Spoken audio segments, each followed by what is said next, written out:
Our meeting of council to order Monday, April 4th, 2022. To start off by opening the public hearing for the official community plan. And Ms. Torval. Thank you, Your Worship and Council. Notice was given that a public hearing regarding the District of Tumbler Ridge Official Community Plan Bylaw number 707 2022 will be held Monday, April 4th, 2022 at 5 p.m. in Council Chambers, located at 305 Isles Way. The new Official Community Plan proposes to repeal Official Community Plan 584-2014 and replace it with a new Official Community Plan and its appendices. The creation of a new Official Community Plan are key implementation actions arising from a series of public engagements and consultations with a broad spectrum of stakeholders. The new Official Community Plan seeks to recognize and enhance what is unique and special about Tumbler Ridge, while at the same time being responsive to changing circumstances and new opportunities. A copy of the proposed bylaw may be viewed at the district's website or inspected at the municipal hall on any business day between the hours of 8 a.m. and 4:30 p.m. Residents who deemed their interest to be affected by the proposed Official Community Plan bylaw were afforded an opportunity to be heard at the public hearing or to present written submissions prior to or at the public hearing regarding matters contained in the bylaw. Okay. Thank you. Have we received any correspondence? I have confirmed that there were no submissions. Okay, thank you. So I'd like to call for the first time any comments or questions in regards to the public hearing for the official community plan. I'd like to call for a second time for any comments or questions in regards to the official community plan. And I'd like to call for a third time any comments or questions in regards to the official community plan public hearing. Hearing none, I'd like to close the public hearing. And approval of the agenda, please. Recommendation. Councillor Norbury. That the Monday, April 4th, 2022 regular council meeting agenda be adopted as presented. Seconder. Councillor Majinski. All in favor? Opposed? Carried. Thank you. Adoption of the minutes. 3.1, March 21st, 2022 regular council meeting minutes. Recommendation, please. Councillor Lehman. That the March 21st, 2022 regular council meeting minutes be adopted as presented. Seconder. Councillor Norbury. Any errors or omissions, council? Staff? None. Thank you. All in favor? Opposed? Carried. Thank you. 3.2, March 23rd, 2022 special council meeting minutes. Recommendation, please. Councillor Norbury. That the March 23rd, 2022 special council meeting minutes be adopted as presented. Seconder. Councillor Majinski. Any errors or omissions? Staff? No. Thank you. All in favor? Opposed? Carried. Thank you. 3.3, March 28th, 2022 special council meeting minutes. Recommendation, please.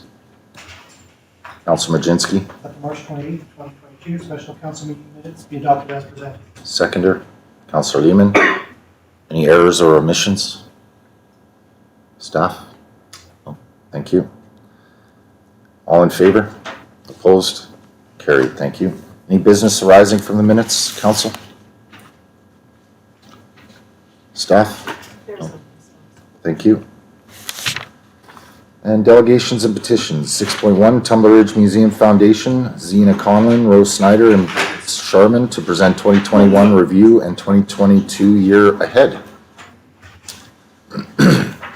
Welcome. Thank you.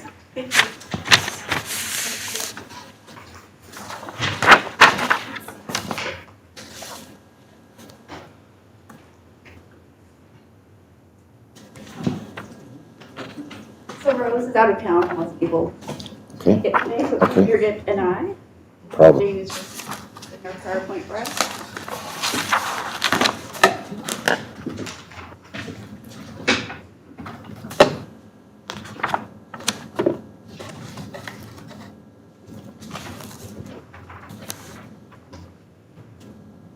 Sorry. No problem.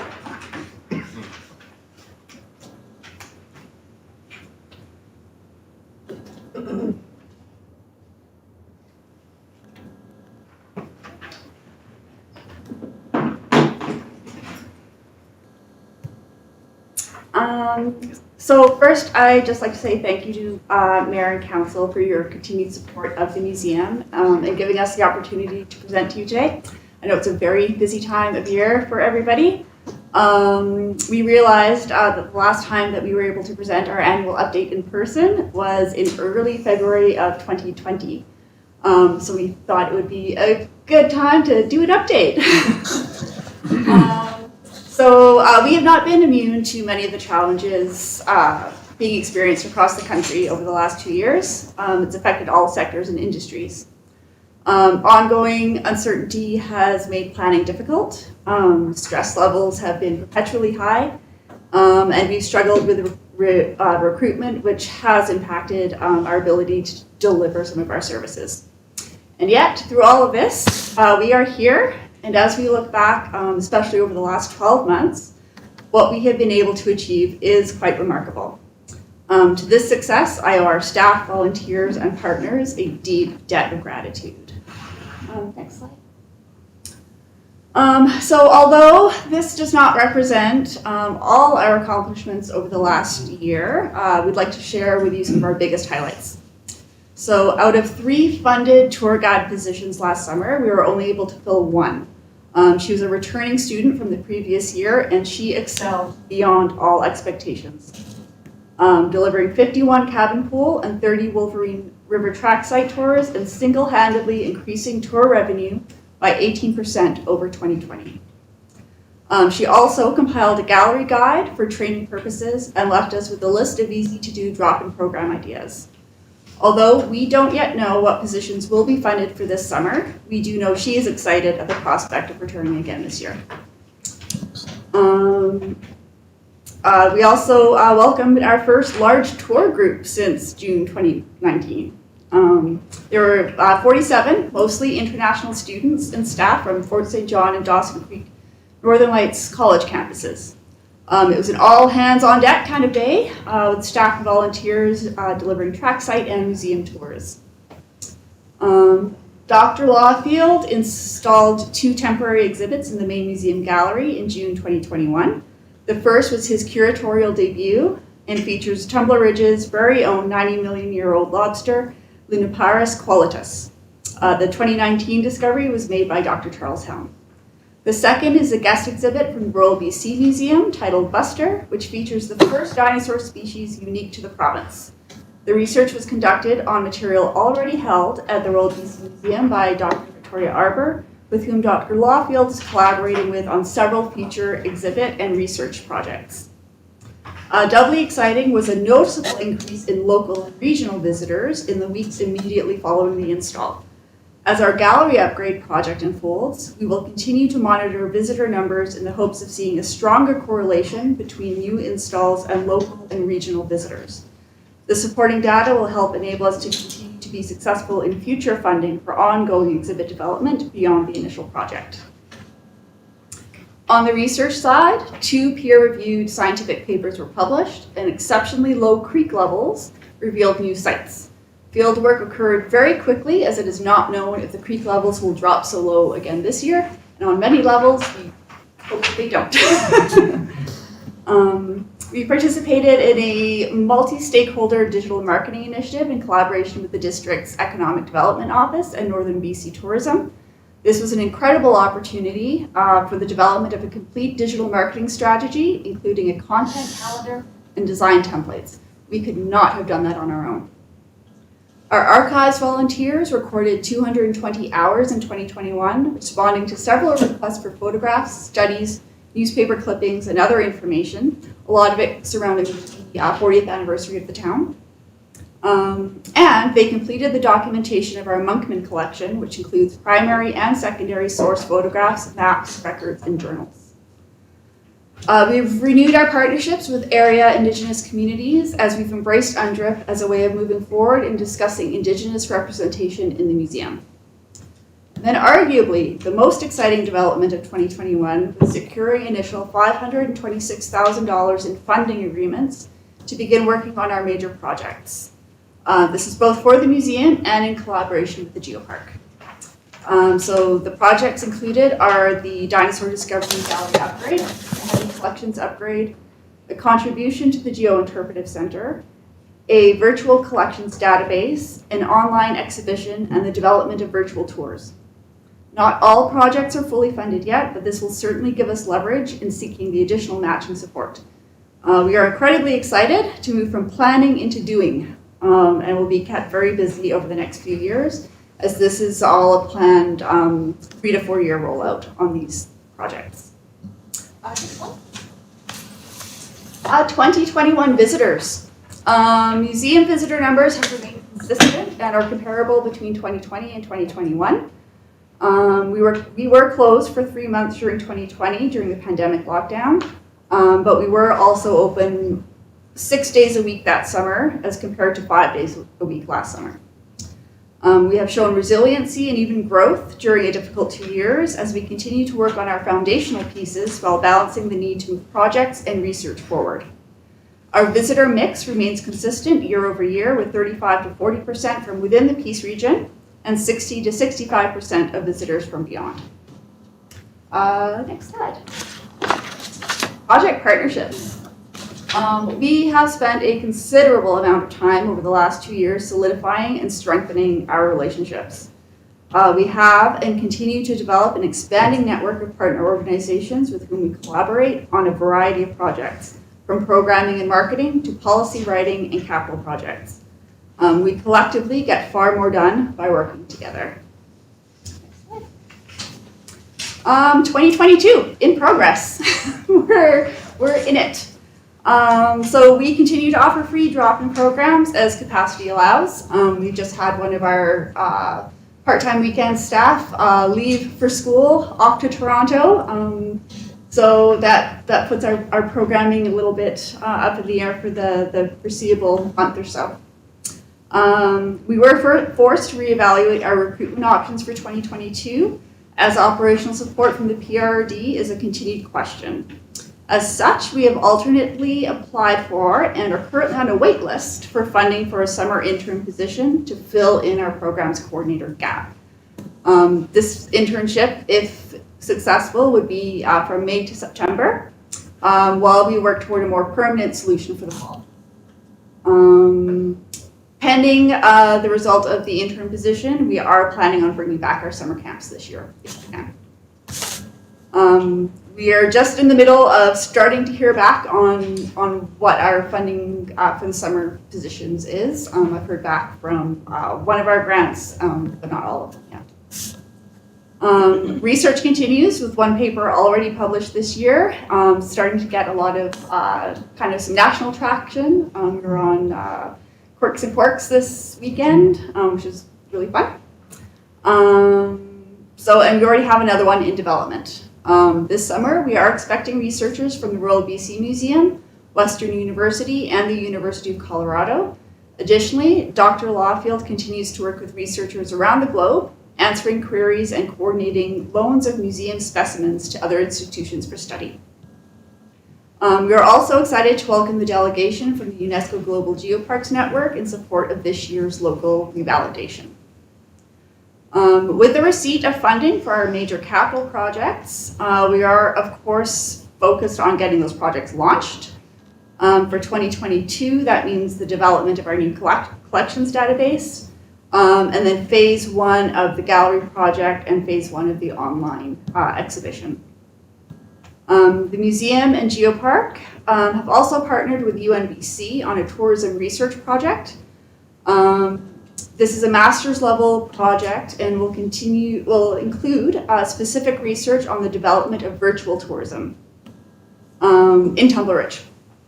So the fortuitous timing directly aligns with the funding secured for the development of virtual tours and will tackle a significant amount of the legwork to get this program up and running. It takes a lot of the the burden off myself and the executive director of the Geopark to get all the research done for this. It will be great. So we're expecting the student and her supervisor to spend several weeks in Tumbler Ridge this summer, pending a positive grant result. As our collections and exhibition projects take on life, we are planning an archives audit and strategy planning for ongoing collecting, documenting, and digitizing in the latter half of the year. Capacity-wise, we might not be able to implement that plan immediately, but we need to keep modernizing our archives top of mind as we future-proof museum operations. And not included on this slide, as the development and delivery occurred far faster than anticipated, the museum enlisted the services of Jesse Olson Design to develop a new logo for the museum. For me, it really symbolizes the culmination of work put in over the last almost 3 years to redevelop the TRMF while holding on to our roots and setting the stage for the future.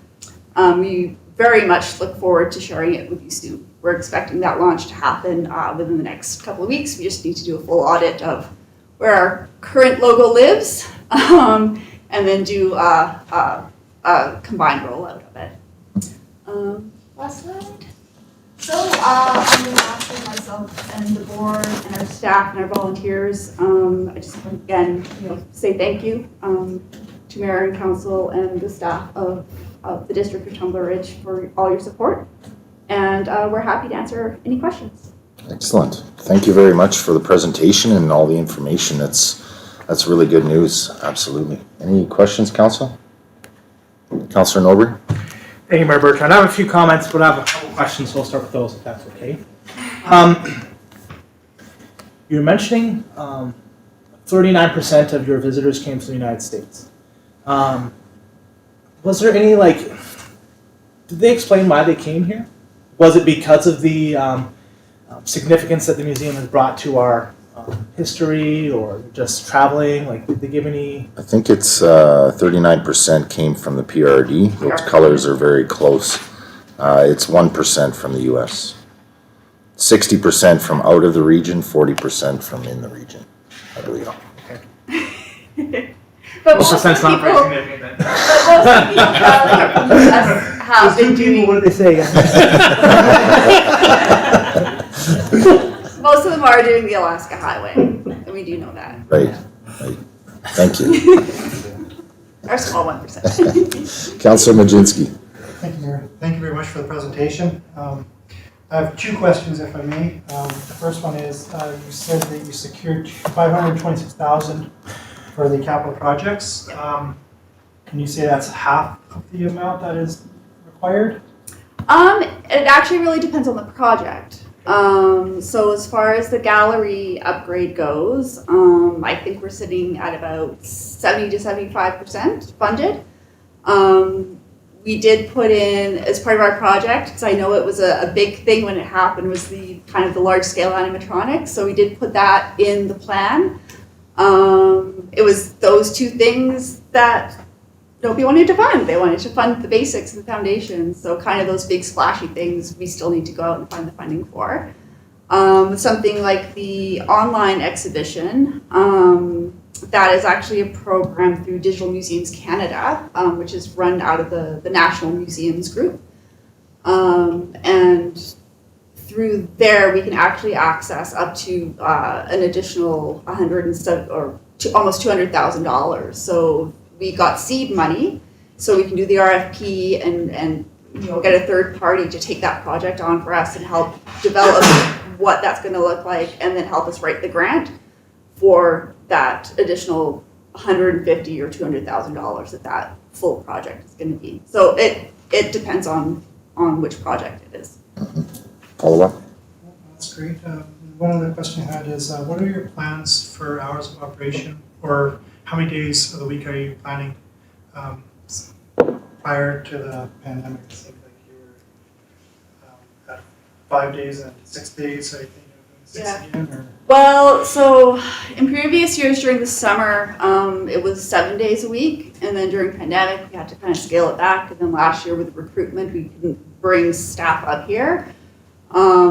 So it really, that's what's so frustrating about the way that student funding works and how late in the season we find out if we get that funding. Is right now I can't say. We're planning for 7. We always plan for 7, but it really depends on what staff we have. Follow us? So it definitely is dependent on these summer student positions being filled and Yeah. if the grants come through for them, so it's a bit of a lag there, okay. Yeah. And even last year, I think we had the funding for three summer students, but not enough people applied. We only had 1 student. Is that Well, correct? we were funded for 7 positions and we were able to fill 4. It's just, yeah, it's recruitment, it's students taking jobs closer to home and not wanting to come up to Tumbler Ridge. It's, any combination of factors that we don't really quite understand. So Councillor? with the recruitment process, does it have to be regionally? Do you have restrictions on that, or can it be anywhere across Canada? Anywhere across Canada. Yeah. We Got try and recruit local as much as we can, but we're absolutely not limited to that. Our returning student, she's from Edmonton, so. Okay. Councillor Kirby? Thank you, Mayor Bertrand. Zena, on the UNBC tourism project, which is involving the virtual tour, can you give me a little bit more information on that? Yeah, it's kind of evolving very, very quickly. So there's a student at UNBC doing her master's on virtual tourism, and I know the Geopark sent a delegation to UNBC last summer sometime or fall, and spoke to a lot of the instructors there and realized that Tumbler Ridge was an opportunity for especially master students to do research on a very undeveloped and under-researched area. And so this student and her professor have decided that as a marketing and a tourism project for her master's, that they were going to come in and see what the opportunities are in Tumbler Ridge.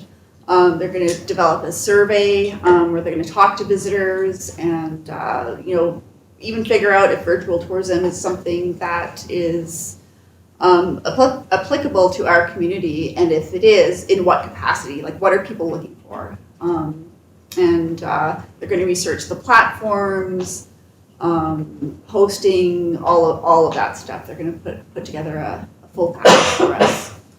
Okay, thank you. Any other questions? Councillor Nobre? Thank you, Mayor Bertrand. Can you give us a sneak peek on what the gallery changes are going to be moving forward? Tell us. Oh, yeah, I can give you kind of an overview of what's going on. So we're doing a journey through time.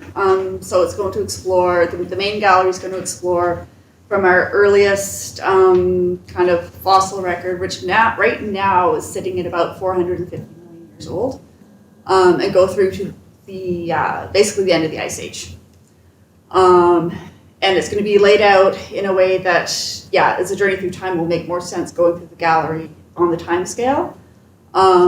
We've secured contracts for 2 kind of world-renowned professional paleo environment artists to do the artwork, and we've kind of recently received our first glimpse of what that looks like. It's going to be amazing. It's new cabinets, it's improved lighting. We know there's a lot of like upgrades to the gallery itself that needs doing to bring everything kind of up to code and standards. So part of that is included in there. Modern day replicas of things that we know have modern day versions of them. So like our coelacanth, we will have a replica of a coelacanth, like an actual model display. Things like that. We're just kind of a few more interactive things as well, where one of the things we talk a lot about on our lantern tours especially is how light affects how you see fossils. So we're talking about putting in a button you can push so that the light changes so you can see different things, that kind of thing. Maybe a bit more interactive. Excellent. Counselor? Thank you, Mayor Bertrand. Thank you for that explanation. Yeah. I'm curious, and I like to get excited about stuff like that. I did have one other question, comment for you about your Indigenous partnerships, and the strengthening of our Indigenous groups in community and town. I think is a very important thing. If it's not stepping on anyone's toes, our museum representatives, I would love to try and get involved in the Building Healthy Communities Committee aspect on how we can strengthen that Indigenous community within our community. And this might be a great opportunity as like a doorway into that. I've been thinking a lot recently about our Indigenous population, and our census shows 20% of our population is Indigenous, and I would love to see, I'd like to see that community represented everywhere. Yep, absolutely. Thank you. Councillor Howe? So you mentioned that the museum was shut down for 3 months in 2021? 2020. 2020? Yeah. And what did you find did you find savings in that time? Were you able to save a bit of money during that time, or? It was marginal. I mean, we weren't running all the lights every day, and we didn't have the heat on, and so any savings, it really was quite marginal, because there's so many fixed costs that we still end up having to pay. Councillor? And then, out of curiosity, how much of the building are you guys actually using? I know obviously the gymnasium and the music room or whatever is quite heavily used, but the rest of the building, how much is it being used for? Because the folks that were in there before kind of had a different path that they were utilizing the building for. How much are you guys utilizing the building? Do you use it to its entire capacity? I mean, we have things everywhere. The collection. Yes, we have our collections, and then like our in the back and kind of what was the lab space. We have a lot of equipment, and we're using it as collection storage right now as well, and equipment storage. I would say, we have one room that's just kind of become a storage room for like reference material and all of that kind of thing. We're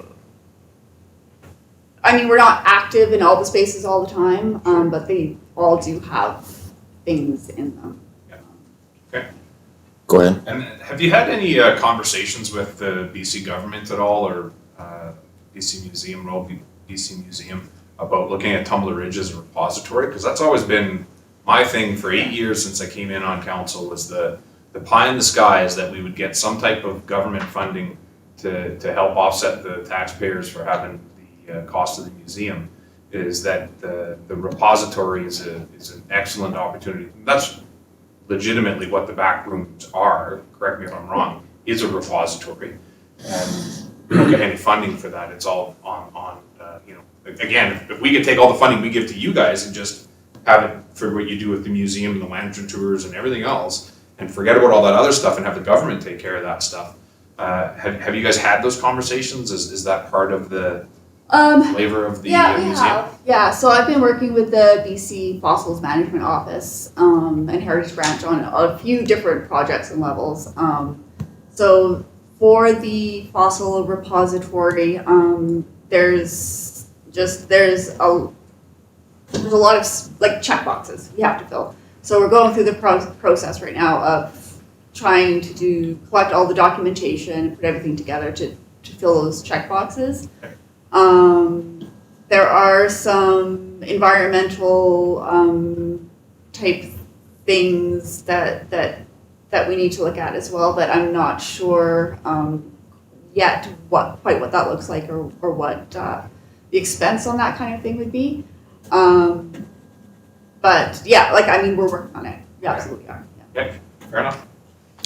So like climate control aspects for the fossils to ensure they don't deteriorate, is that what you mean? Yes, there's some of that, but what that weighs on the scale of becoming a fossil repository yet, we're not clear. The documentation, it just says must have environmental controls. Right. You don't really know what that means yet, so that's still part of the research project part of doing that. Okay, but would it be safe to say that the Museum Foundation is moving in that direction to become a provincial Oh, absolutely. repository? Yeah.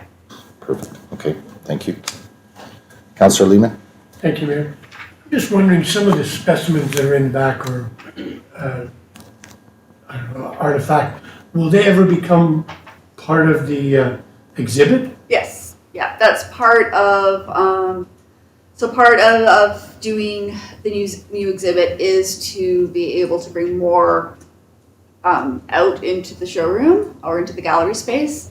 And also developing a strategy and a plan for rotating things through the gallery and the back, right? And that's a big part of that plan is creating the rotation. We'll do the major project, get it all out, and then after that, it's how do we get everything through the gallery? Yeah, good point. Councillor Norbury? Yeah, thank you, Mayor Bertrand, because, I mean, that's a great idea, and like, I've been looking up museums and stuff across Canada, and like, they'll have these exhibits that they'll promote, and we can even do like grand openings, you know, and have these big celebrations, and that would be really exciting if we could start bringing in Yes, people in for this stuff to. yes, it would. It will be. Will be, that's right, good point. Any other questions, comments? Excellent, well, thank you very much for your time this evening, Thank you. coming in, and great presentation and great information. Thank you.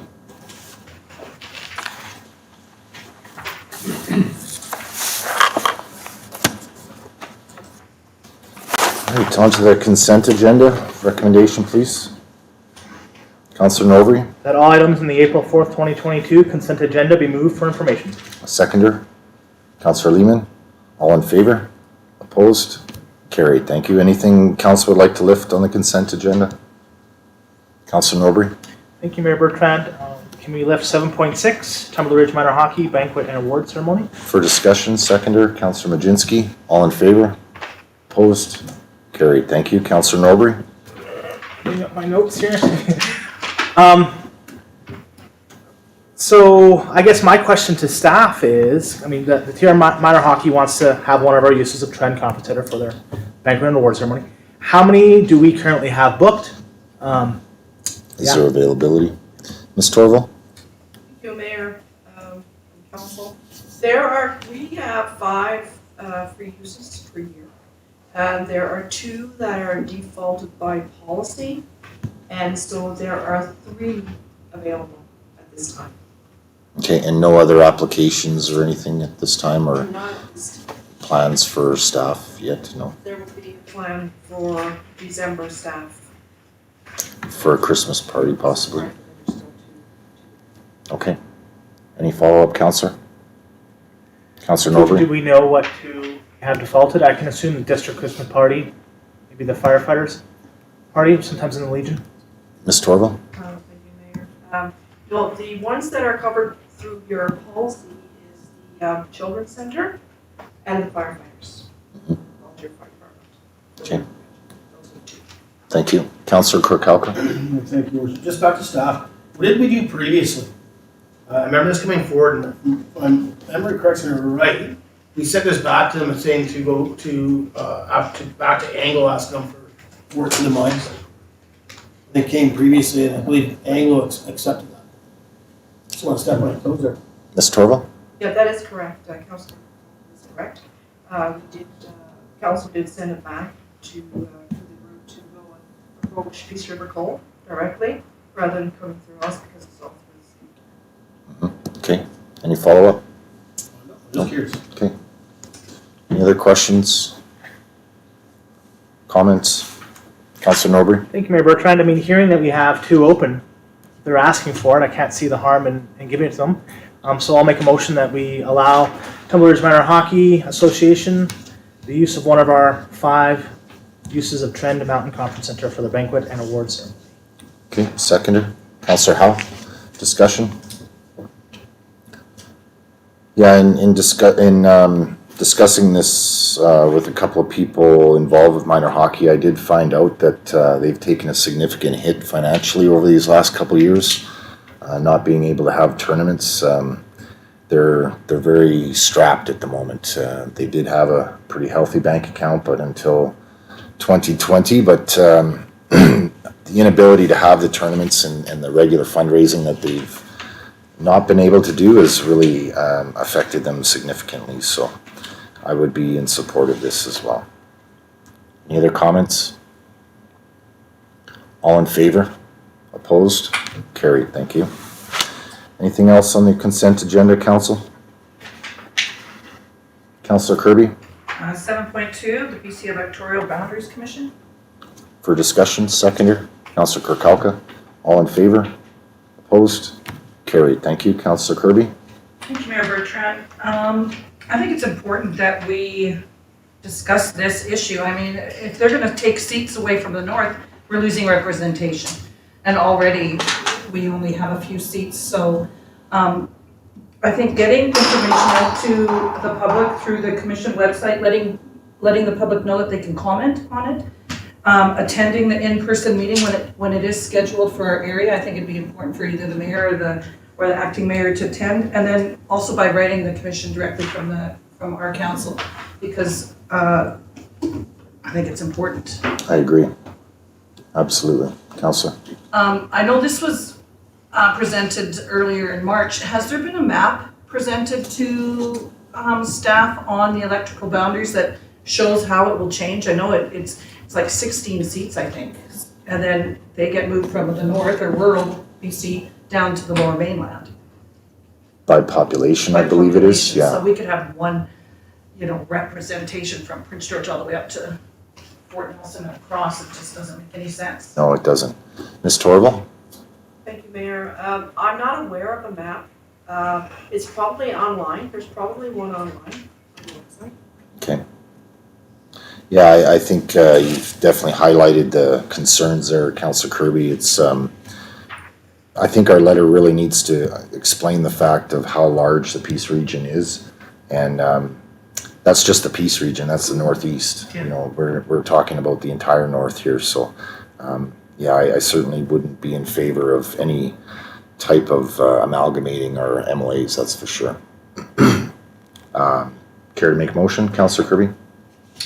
Before I do that, so the PRRD has sent a letter. I don't know if we can find, I guess staff can draft a letter for ourselves, or if someone wants to write that, but I can just make a motion that we, let's see, let me get to the page again. That we write a letter to the commission directly from the mayor's office, Tumbler Ridge.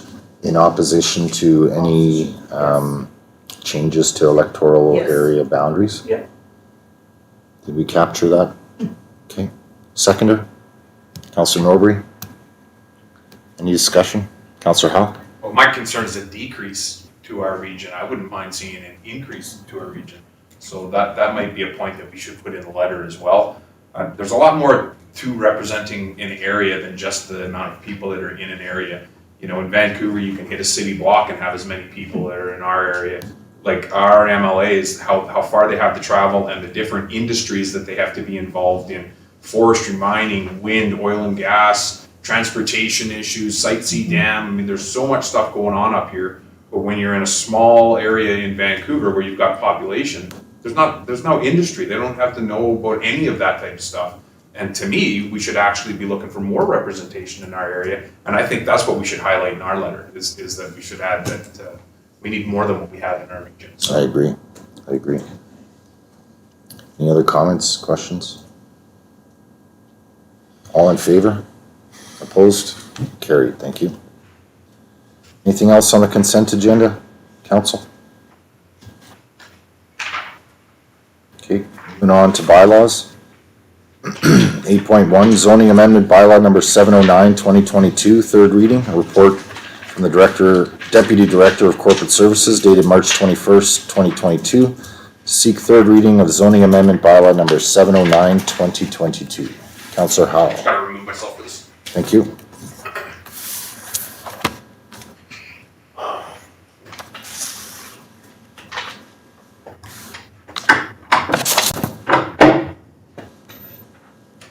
Recommendation, please. Councillor Norbury, That the zoning amendment bylaw number 709, 2022 be read a third time. seconder. Councillor Kirby, discussion. Councillor Norbury, I have nothing in opposition to the zoning amendment. The only comment that I'd like to make is the information release of these properties and where they are and their civic addresses. And I spoke with our CAO about this, but having just lots, numbers, is confusing to people. And it would be great if we were able to release some information about their civic addresses as well. So moving forward, it'll be great if we can do that, but that's just a comment. yeah, good point. Not everybody knows their actual lot number and that sort of thing, yeah. Couldn't tell you. Ms. Torval, any comment? Thank you, council. Duly noted, we will ensure that civic addresses are going forward. And just to warn you, there will be plenty of these coming forward. So there's a lot of expansions happening. The majority of them will need to go through A new zoning.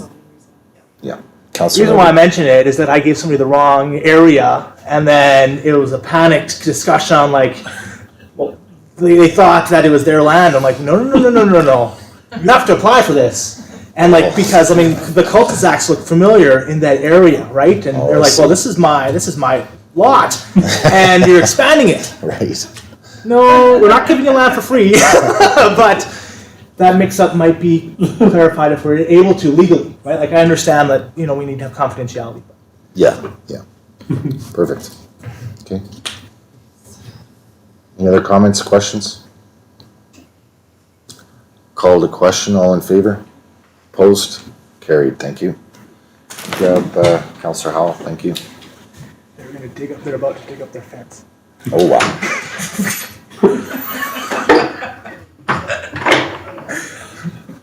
Yeah. That's not good. 8.2, Official Community Plan Bylaw number 707, 2022. Report from the Director of Corporate Services dated April 4th, 2022, seeking third reading of the Official Community Plan Bylaw. Recommendation, please.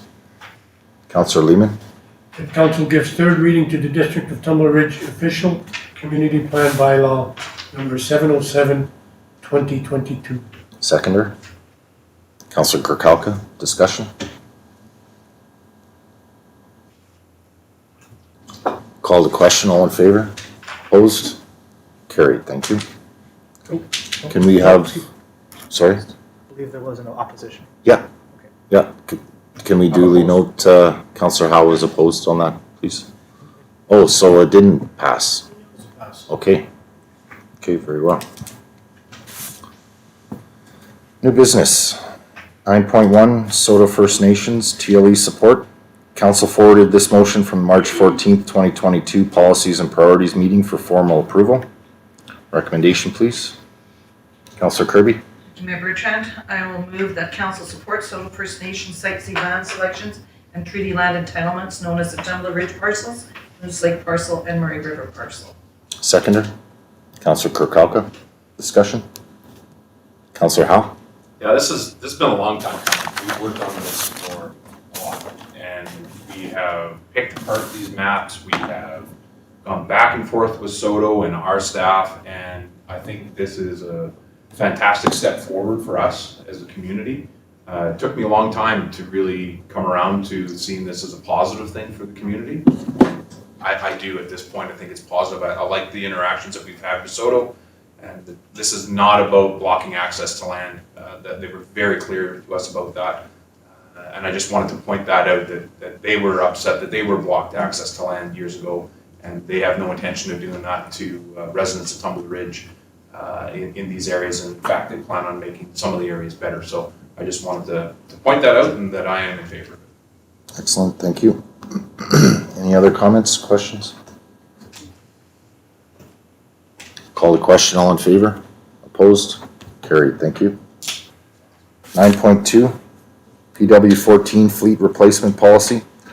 Report from the Fleet Manager dated March 14th, 2022 to seek approval of Fleet Replacement Policy PW14 updates, to forward to a regular meeting for formal approval. Excuse me. Recommendation, please.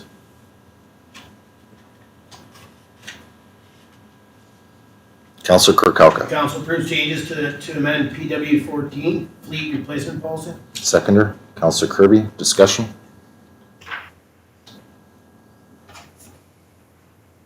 Call to question. All in favor?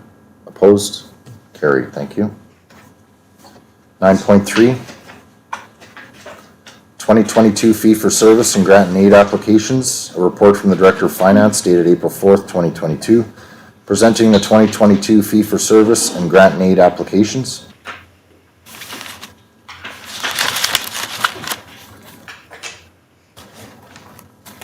Councillor Hall.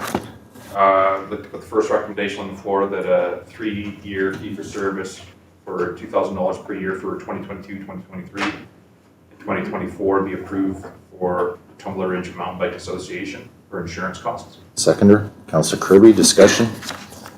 Councillor Majinski. It's occurred to me, I am the president of the Tumbler Ridge Mountain Bike Association. I'm gonna have to step up for this. Yes, If please. that's okay.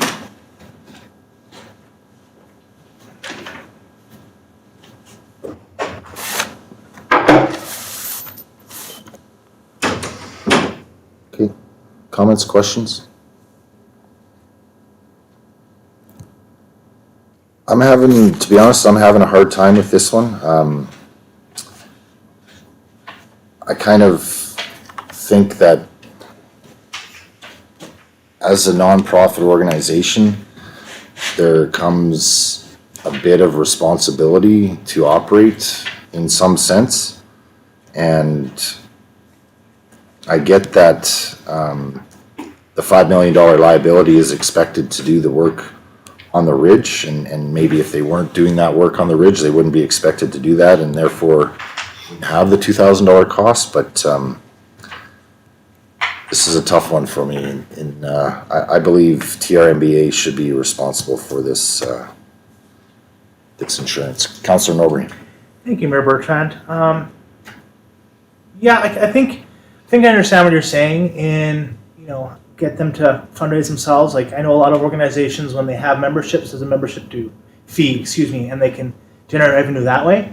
But with the TRMBA, I'm very happy with giving them $2,000 a year for the director's insurance for a couple of reasons. Firstly, like, they're so busy with the other big projects, and we should allow them the freedom to just think about that, not have to worry about director's insurance. And a board that I was recently, and I'm still a part of.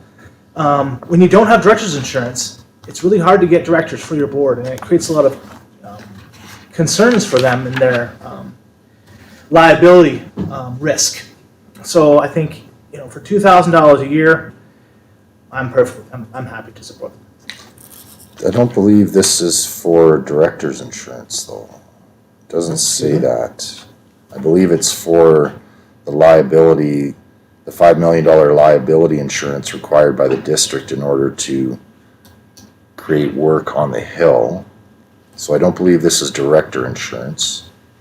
Councillor Nobre. I apologize. It's insurance against liability of some sort, right? Mm-hmm. I misspoke when I said director's insurance, but I mean still insurance against liability, Mm-hmm. and that does fall back on the society. Right. And that's where I'm having a hard time with that, because I'm just questioning, why do the taxpayers need to pick up that liability for a nonprofit organization? That's the struggle I have. If I had $2,000, I'd love to give it to the Mountain Bike Association, but we're talking about taxpayer money, and there comes a point where council needs to hold these nonprofits somewhat responsible for being. And I think insurance is one of them. I think director's insurance is another one. I certainly don't think taxpayer money should be paying for director insurance either. So that's my opinion anyway. Any other comments, questions? Councillor Kirkowka. Yeah, just one comment. Just makes you wonder if we open it up for all organizations to start coming forward to the district, Tumbler Ridge, looking for them to cover their insurance costs. When you get one and you approve one, that the rest think, geez, well, that's another thing that the district will cover for us as well. You've set I'm precedent. curious if we set the precedents for one group, if we end up with more coming forward in the next previous year and the next years coming forward, be my only concern. Councillor Howe? I look at it as they're a new organization. They're just get up and going. They did get the mountain bike park built for us. This is not something I'd be interested in doing in perpetuity, but to get going and give them an opportunity, really it's $2,000 a year. We've got probably 7 people sitting here on overtime, costing us probably $1,000 an hour. So to me, it's $2,000 for them to get this going. It's well worth it for what they brought into the community for now. So I just don't want to waste any time on it. I read it off because I thought it was going to be quick. Oh, yeah. Okay, any other comments? Councillor Kirby? Yeah, I'm in favor of providing this insurance. I mean, you know, look at all the kids at the pump track right now. It's covering us. Absolutely. It's covering the district. I think it's money well spent for, you know, and if, you know, included to say in their budgets coming up down the road, we expect you to cover that for now. Cover that later on, but I think it's important to cover ourselves. Okay, thank you. Councillor Norbury? Thank you, Mayor Bertrand. I would welcome any nonprofit organization to come to the district and ask us for any funds they need, regardless of what it is, because they're providing services to our community, right? Like if they are at risk to liability, it costs us potentially less in the short term, in the long term, if we provide them with that insurance. Say something happens with these trails, you know, puts us at a liability risk, and we're facing a lawsuit, right? Like, it's smart money to be able to have insurance. We have insurance on our cars, in our houses, everything. Mm-hmm. Yeah, Councillor Lehman? It just, eventually the pump track and the trails are all gonna become part of the district's, they're gonna be under the district's umbrella. So, I mean, for 3 years to pay the insurance, I really can't fault them. I guess I'm in support only because the amount of work that they've done, and I think for $2,000, I realize we're giving money out all the time, and I don't like giving the money out, but I think the trade-off is, when you consider the amount of work that they've already done and the amount of work that they keep doing, I think $2,000 is maybe a small amount to pay. Mm-hmm. Okay. All right, call to question. All in favor? Opposed? Carried. Thank you.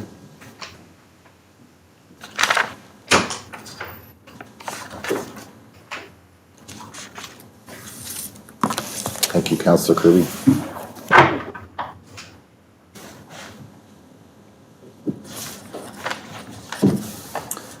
Second recommendation, Councillor Howe. That the Johnny Malcolm Foundation be approved for a golf course tournament waiver for 2022 for green fees. Seconder, Councillor Lehman. Discussion? All in favor? Opposed?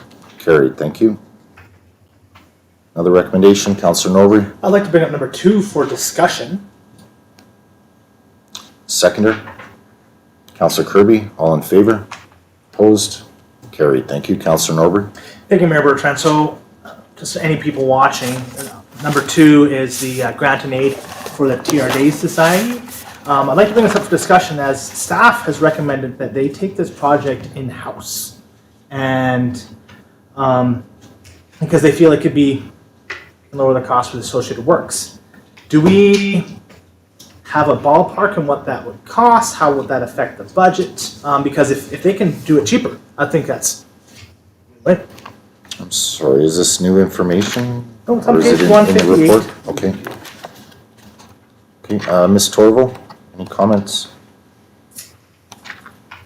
Mayor, I will ask Director Simcock for response. Thank you. Yes, through you, Honorable Mayor. Basically, if we received or given direction to use the resources to go there and break the numbers down, we possibly could reduce the numbers, looking at it by half in-house. But the direction would be given for us to actually proceed and take the time to invest into breaking the numbers down. See what you're saying. Councillor Norbury. Thank you, Mayor Bertrand. To repeat back, the next step for this would be to ask for a report on the costs associated with the project, doing it in-house, right?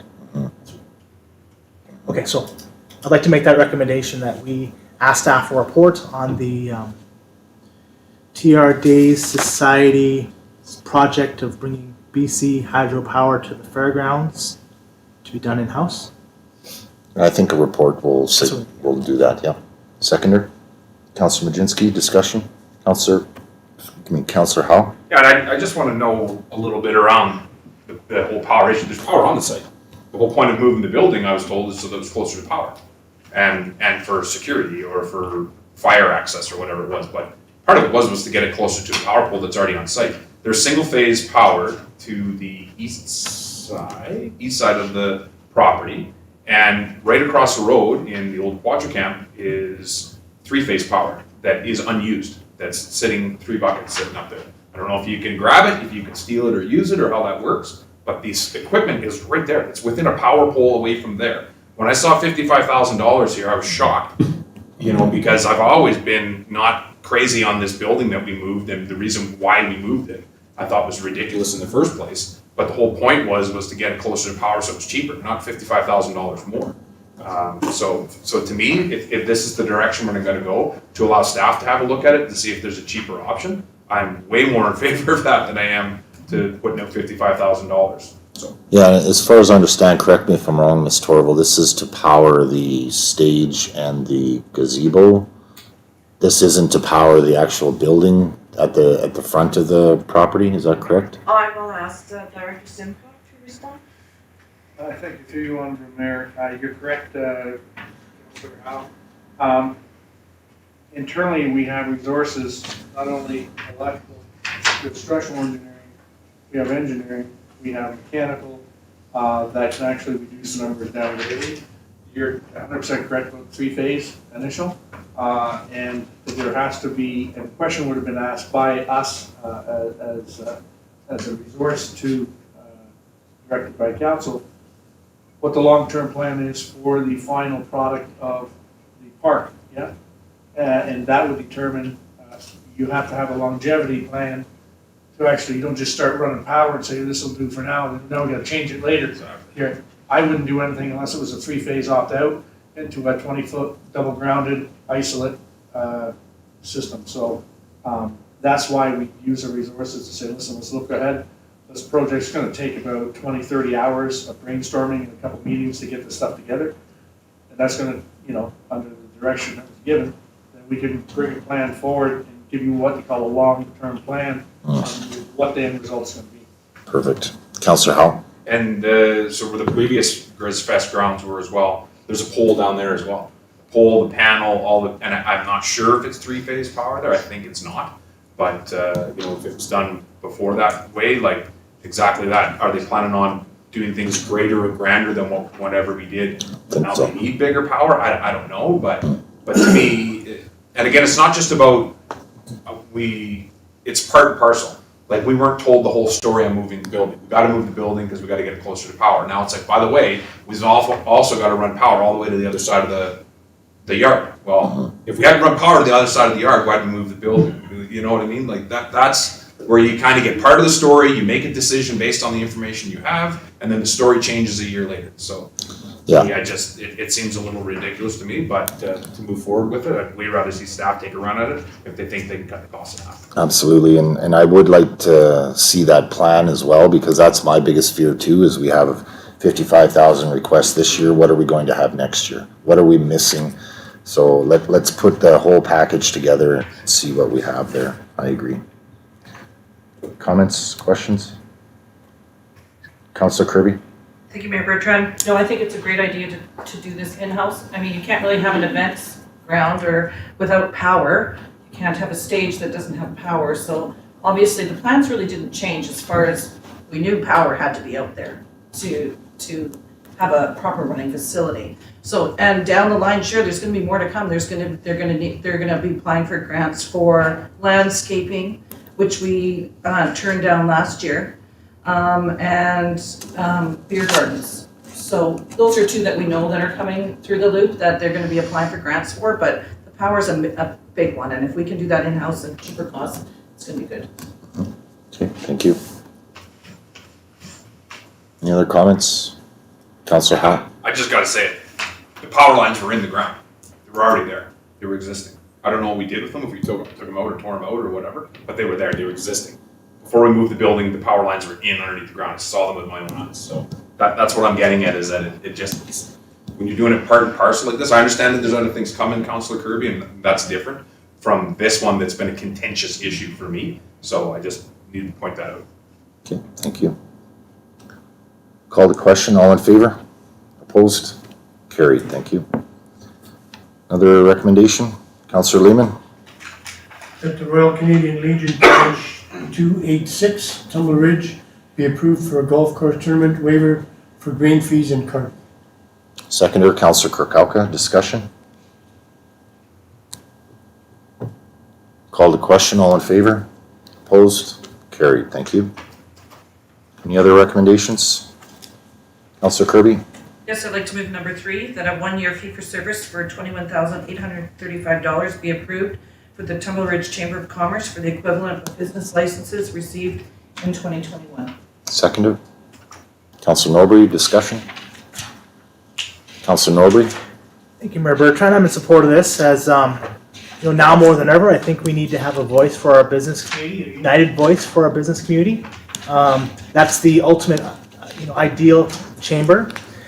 And going back for previous conversations, it was decided that we wanted to tie our business license fees to supporting the Chamber of Commerce. It was used as a carrot for the chamber to drum up businesses in our community, and we should continue down that line if that's the will of council last year. Okay, thank you. Any other comments, questions? Call the question, all in favor? Opposed? Carried, thank you. And last recommendation, Councillor Kirby? Yes, I'll move number 4, that a 1-year grant and aid for $31,295.48 be approved for Wolverine Nordic and Mountain Society for the proposed Windfall and Whiskey Lake and Trail projects. Seconder? Councillor Norbury, discussion? Councillor Norbury? Thank you, Mayor Bertrand. I just wanted to give Councillor Kirby an opportunity. She made the motion. Reading their detailed report, it'd be nice if it's typed, but Yeah. beyond that, thank you very much. I mean, you can see the amount of effort that the WNMS is putting into our area and enhancing our natural places. And they're doing it off the sweat equity of volunteers. It's amazing. Like, how much money do you think this $30,000 is leveraging at volunteer hours, right? I mean, I think we really need to support and recognize the good work organizations such as WNMS bring us and support them in projects like this. Because how many people are going to use those trails? How more accessible will the boardwalks be for people? They're putting tens of thousands of dollars at volunteer hours, isn't it? Absolutely. Mm-hmm. Yeah, there's no doubt WMNS puts a heck of a lot of effort into our trail system and our trail network. And these upgrades at both of these areas are going to be well needed and well used, I believe. As well, just for council's information, WMNS was successful in the PRD grant funding for $19,000 and change for the Windfall project, I believe it was. So that project was slated as 75% funded by the PR, 25% by DTR possibly. So just wanted to point that out. Any other comments, questions? Councillor Howe? So are these considered rec sites?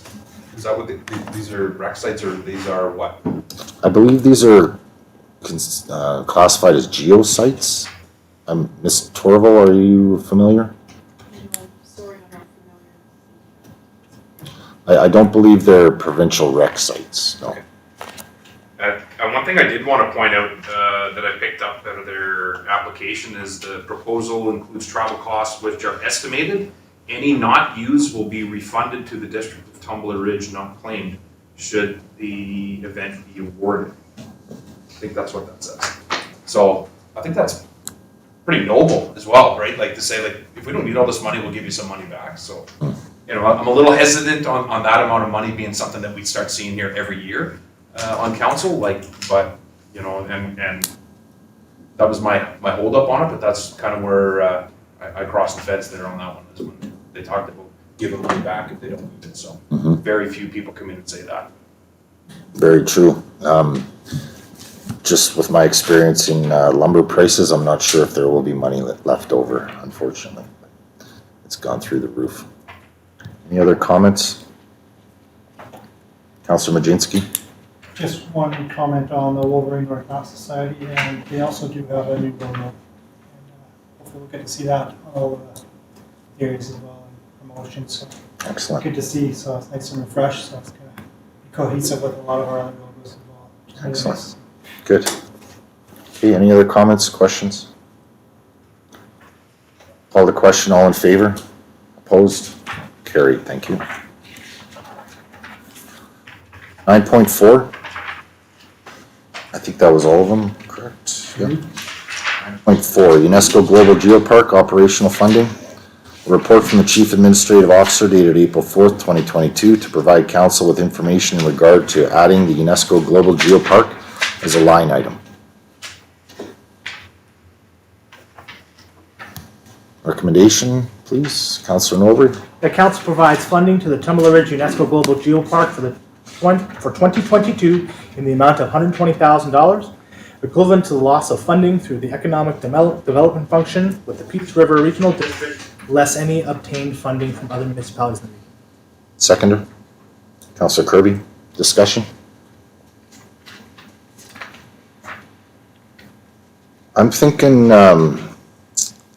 given the decision at the PRD to wait for the referendum on the new function for the geopark and museum till the election time, which pushes us out for PRD funding through to 2024, I'm wondering about council's flavor for an amendment to this recommendation for 2 years instead of just 1 year, because given that the PRD won't be deliberating until 2023 in this regard, the geopark is going to be short for 2023 as well.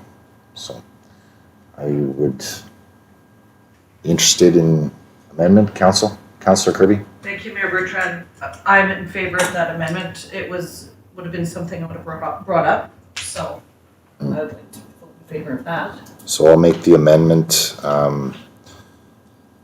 to include in the recommendation 2 years of funding, 2022 and 2023, in the amount of $120,000 each year. Seconder on the amendment, Councillor Norbury. Discussion? Councillor Norbury. Thank you, Mayor Bertrand. At the end of the day, if we want funding from the PRD, I think we need to show our support here. If we don't show support here, why would they support us? I fully think that the PRD should be chipping in to help fund a few of our organizations. But I think we slam the door on that if we say we're not willing to support them now in this bridge period till we get to that point. And it's, to clarify, it won't be a PRD board decision anymore. It will be going to referendum at election time on whether or not the electorate would like to create a new function for the geopark and museum. So it's kind of out of our hands now. We've passed it on as far as we can go until referendum time. So, Councillor Howe? So why is it being proposed as a line item? What's the accounting definition of a line item? Why are we doing that? Can somebody explain that to me?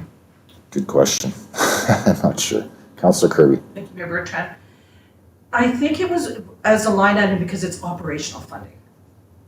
And, you know, when I was talking to our CEO, that was the way to go. And also it was also to try to get continual funding for this. As it wouldn't just be held to a 1 or 2 year, this would just be in our budget till a council voted it out. And There it is. And I mean, there's value to having the geopark here. and I think is on the tourism side. I think we support it to our fullest and carry on like ongoing for that. That would be my direction or my, But the recommendation isn't Yeah. including it as a line item. It is finite, fixed to, with the amendment for 2 years. Councillor Howe? And that's what my concern is that if we add, and here's the thought process behind why I say this is, we add it as a line item in our budget. It's exactly like Councillor Kirby says, this is the way I understand a line item is that it's in the budget going forward until somebody makes a conscious decision to remove it. So next council comes in, well, it's always been there. You just glance over it in the budget and you keep moving forward. You always keep giving them that $120,000. That 120 or 125, whatever it changes into, never used to have to be provided by this council. It was provided by the Peace River Regional District. So my thought is when you let the Peace River Regional District off the hook and we put it in as a line item, why would the Peace River Regional District ever come back and say, geez, you know what? We would like to give Tumbler Ridge $120,000 so that they can save $120,000. They're never gonna do it if we have it in as a line item. If we're talking about bridging the gap and giving it to them for a small time, I'm still not in favor of it, but I can lean a little bit more in that direction to try to help them through this area. I think this is, it's a tough one for me again, because the Geopark came in here, Charles Helm, 7 years ago, and said this will never cost the taxpayers of Tumbler Ridge any money. And I can see you shuffling around in your seat over there, Joanne, but that is what he came in and said. And unfortunately, that's what I need to stick to, is that I am not comfortable for the continuing, like the operational funding's coming for the interpretive center too. They don't got the money for that thing either. So they have to come up with money to run that thing as well. Also, we've got to hire more janitors. We've got to go over there and blow the snow out of there. We've got to go and do the maintenance on the building and everything else that's going to go along with that. So to me, at some point, you have to be able to say, when's enough enough? And to me, if we're going to do a bridging the gap here so they can get through for 1 year, yeah, maybe I could lean towards that direction. But as for a line item in the budget that's always going to be there, I'm not interested in that, and frankly, I'm not in favor of the agreement or the way it is right now. So we already give them $150,000 a year, right? And that was a contract that we signed for a 3-year fee for service or whatever it is to run our visitor information center, and now we need to come up with another $120,000. It's $270,000 that the taxpayers of Tumbler Ridge are giving to the Geopark that was supposed to cost us $0. So, Yep. death by 1,000 cuts. Yeah, and I'm not in favor of a line item at this point. I'm certainly looking for bridge funding for this PRD interruption here, but I wouldn't be in favor of a line item, no.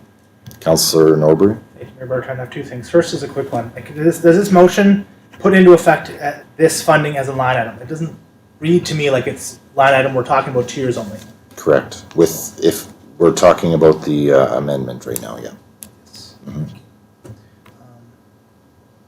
I think when things change as we move forward, things change, we see the value of things differently, and we have to weigh what value things have to us in our community. When it comes to the Tumbler Ridge UNESCO Global Geopark, we've found that it's bringing great value to our community. This $120,000 over 2 years, it sustains them. And how does that positively impact our community? There's a lot, but rather than talk about it on the amendment, we'll talk about it on the motion. Okay, thank you. Call the question on the amendment. All in favor? Opposed? Carried, thank you. Discussion on the amended motion. Councillor Norbury. Thank you, Mayor Bertrand. Going back to what value the Geopark brings to our community, it brings worldwide recognition. It adds to our brand. You know, we have that connection now with the international community of the UNESCO Global Geoparks. How many people come to our community just off that alone? And how much does that bring into our businesses? Right? I know we always keep talking about economic studies on how much tourism brings in, but I gotta believe, hearing from what they had to say before about their visitors coming to town, it's increasing. Every visitor brings X dollars to the community based on averages. I think if we want to see businesses in our community, downtown businesses, we need to have this type of promotion of our community in every way we can, multi-pronged approach, and this is one of those multi-pronged. Okay, thank you. Thank you. Councillor Majinski. I could be wrong with this, but when Charles Helm came and presented this years ago, it was a geopark. It wasn't a UNESCO geopark. I think a lot of this time to get these revalidations now as a UNESCO geopark takes up a lot of staff time, and there's a lot of effort involved. There's a lot of work that has to go in behind just to maintain that status, and it is world renowned, and so that heightens everything. So that's probably where maybe these costs are being associated with the excess, the more workload that has to be put onto the staff, and balancing it whether they're running the VIC as well as doing the geopark stuff to keep the status up there, right? So I think we're putting a lot of this towards the UNESCO part of it, this money, if we could think of it that way, but I think it's money very well spent. We are definitely getting a lot of different types of people here from all over the world, doctors and researchers coming here that we probably would have never seen at it for this called geopark. But with the UNESCO status, it helps heighten everything. So. Okay, thank you. Councillor Kirkauka. Yeah, I actually supported the concept of a 1 year and then a relook, but that's why I didn't support the extension to 2023.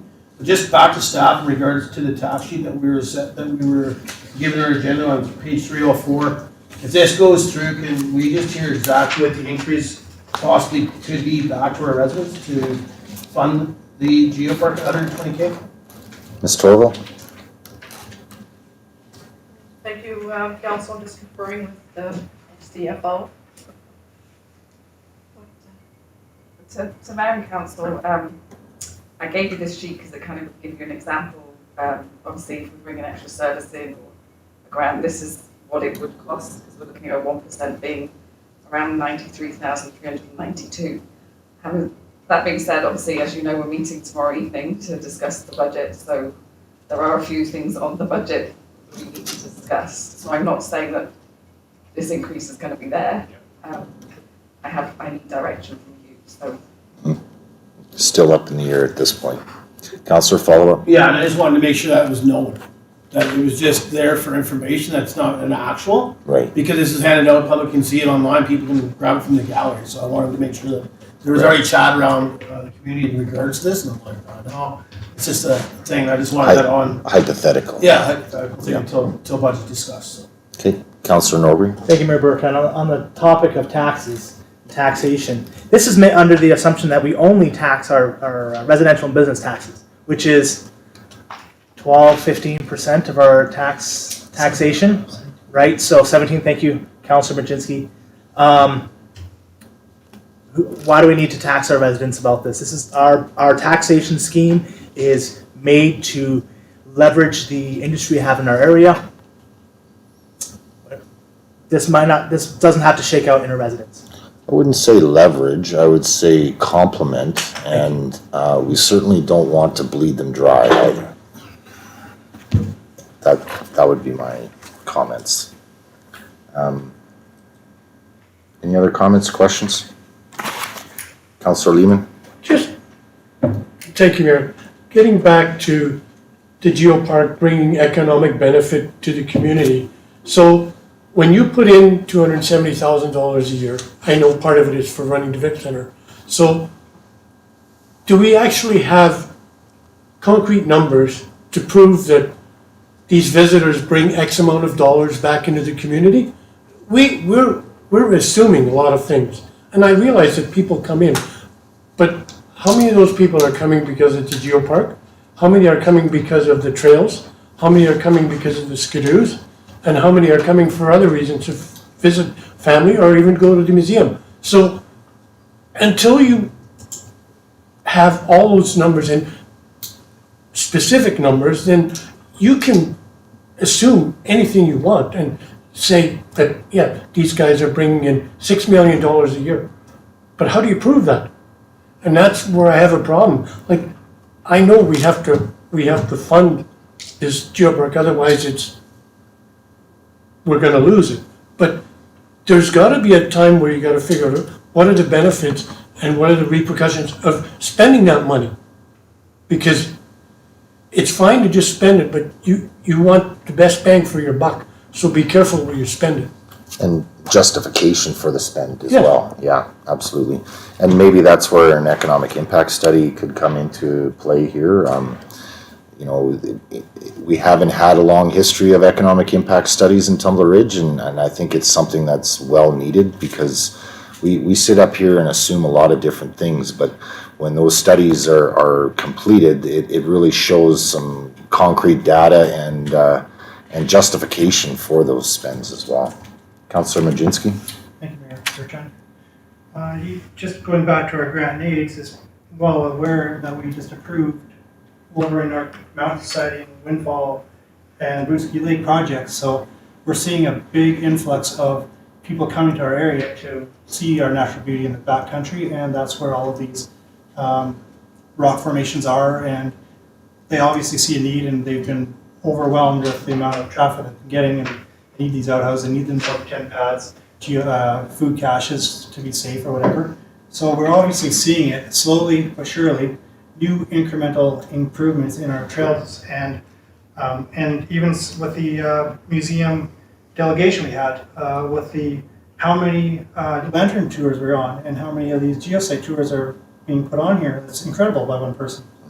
So we are seeing impacts. We might not see tangible dollars to it, but we're seeing a lot of new people coming to the area, experiencing things. And I think we do see it, but we don't see the actual dollars. And you can go to any resort town and say, how much money do you make on revenue? Well, those numbers could vary quite a bit, you know, from community to community. But the residents of any small community, and they see a tourism boom, it doesn't go away. It still maintains. It keeps going up and up and up. You don't see dips and dives in Jasper, Banff, or Whistler. You know, they always continue to maintain going up. It's not like they had all that infrastructure from day one. It's incrementally added to it, right? And we're just in a better position because we have a lot more here to offer than any of those resort towns, to be honest. Okay, thank you. Councillor Kirby? Thank you, Mayor Bertrand. I think with the tourism that Geopark is generating, it has just been a slow, and it's been slowly moving up and up, and you can even see by our economic development report in our package enclosed, is just how different it's getting, like with Instagram and social media and et cetera. You know, we had 8,000 visitors go through the Vic Center. That's not just, we heard that there was 8,000 people that came to Tumbler. They came through the Vic Center and asked for information and went to different sites. So you're going to expect that they're spending money, you know. So, you know, there is an absolute benefit to the Geopark. And with the PRRT, you can see with just what communities are putting their money into now, whether it's to the rodeo or to hockey or to the Gotta Go projects. Communities are taking their own projects and not giving into other ones and just being specific to their own communities, which I can understand. So if we're gonna put in $120,000 a year to the Geopark, they can leverage that. That gives them the operating, that gives them the security of job and doing their work, because the other 150 is just running the Vic. There's not really Geopark money in that, so in the paper that I put on the table today. So, you know, the Game of Thrones, the throne wasn't in Chetwynd, wasn't in Victoria, it was in Tumbler Ridge because of marketing and Destination BC. So it's you know, you can either believe it or not. There is an economic impact to Tumbler. I was meeting with Sarah Gamble this week, and actually UNESCO, they're working on doing an economic impact on their own because of concerns with communities that are UNESCO designated. So that's coming hopefully in the fall. Councillor Howell? You know, and another thing, we talked about the amalgamation of the museum and the Geopark, and a part that came out of that was there's supposed to be cost savings in that. So we were $200,000 to the Geopark, and we were $200,000 to the to the museum. So now we're pushing somewhere in the neighborhood, instead of $350,000, we're $470,000. So again, that's where we're at, $200,000 for the museum and $270,000 for the Geopark. So you're $470,000, $500,000 for tourism, right? And I understand where you're coming from. Yes, I've seen some small benefits in tourism. I've seen the small blips on here and there, but I certainly do not see Jasper, Banff, Whistler ever in Tumbler Ridge. It just, at some point, that $500,000 that you continue to put into this thing, like the promises that have come into council was a savings of money. Those promises that we get here, we take back to the residents. And we say, hey, stick with us, we're gonna amalgamate these two, and when we amalgamate them, there's gonna be a savings. And then I gotta go back to the residents and say, yeah, we're gonna do a savings, but PRED pulled out, so now we actually gotta dish out more money, right? So where's our limit? Do we have a limit? If in 2 years they come in and they need more funding for this interpretive center and more people and more lantern tours, and they say, it's $1 million now. At what point do we ever say enough is enough? To me, I've reached it. This is beyond the platform that I'm willing to continue to give money out to tourism-related things in Tumbler Ridge. And that's my take on it, is that at some point these things need to start generating money themselves. You can talk about 8,000 people come through the door all you want, but if they don't start taking $10 or $20 out of every one of those people that comes in and out the door, they're not generating a business for themselves. Where's the golf tournament? Where's their other sources of funding? Where's their other ideas to come and get money? There isn't any. It's come to the district of Tumbler Ridge, put your hand out and get the money from the district of Tumbler Ridge. And to me, I think we've got to start getting them, wean them off of always coming after taxpayers' money, and it's not there. I don't see it yet, and so to me, I'm voting against it, and be it as it may. There's an election in October. That's certainly one of my concerns too, is the lack of revenue being generated by each organization as well. It's there needs to be a revenue stream there. There has to be. It can't just be a search for operational funding, because not everyone gives operational funding. They'll certainly give a project grant funding, but a lot of organizations and local governments expect nonprofits to operate autonomously, to be able to operate. There's no point in having a nonprofit group if the only way you can operate is to receive a grant. That's I've heard this many times, that grants aren't sustainable. They're not set in stone. They're not guaranteed. So there needs to be some sort of revenue generation there to lessen the burden.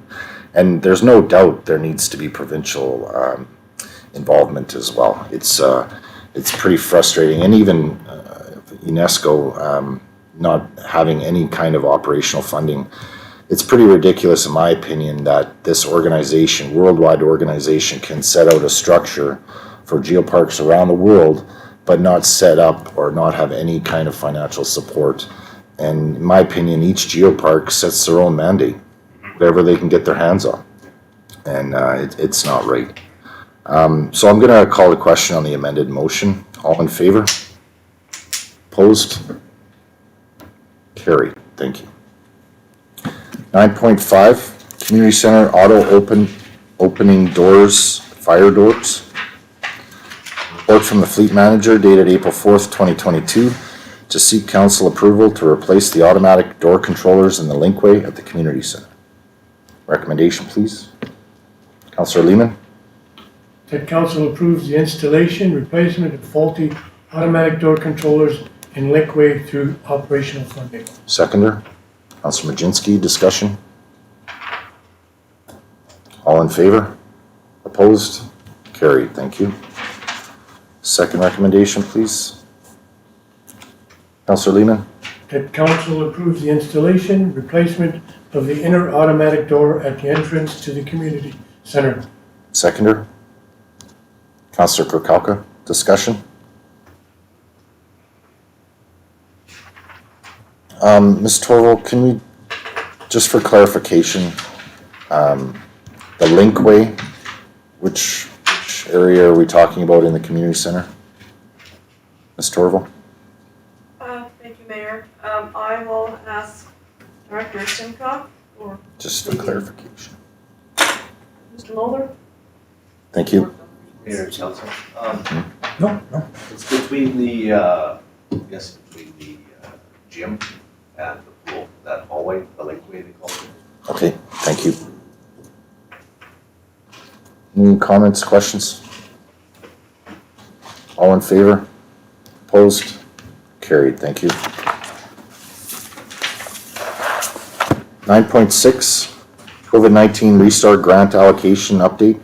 Report from the Director of Finance dated April 4th, 2022, providing a COVID-19 Restart Grant Allocation Update and to seek approval to move funds from the Safe Restart Grant Reserve. I'm going to make the recommendation because there has been a correction on the amount. In the report is the correct amount, but in the recommendation is the remaining amount in the Restart Reserve. So I'm going to move that council approve $222,411 be allocated from the COVID-19 Safe Restart Grant Reserve for eligible expenses occurred in 2021. Seconder? Councilor Majinski, discussion? Councilor Majinski? Thank you, Mayor. So that means there'll be 221,000 allocated for 2022. Looks to be about 234 Oh, roughly, yeah, thank you. to be available to allocate for 2023, yes. Councilor? And then, so we had a specific timeline to have that known, it could be, Yeah, there wasn't a deadline. And from what I understand, the province is expecting COVID expenses this year as well. Any other comments, questions? I did get the number correct, staff? Is that correct? 222? 222,411. Thank you. Any other comments, questions? Councillor Howe? So the balance remaining is the same then? 456,000? That would be before the 222, I believe. Ms. Torval? I'll ask Stephanie to explain. So the balance will be 243,371, yeah.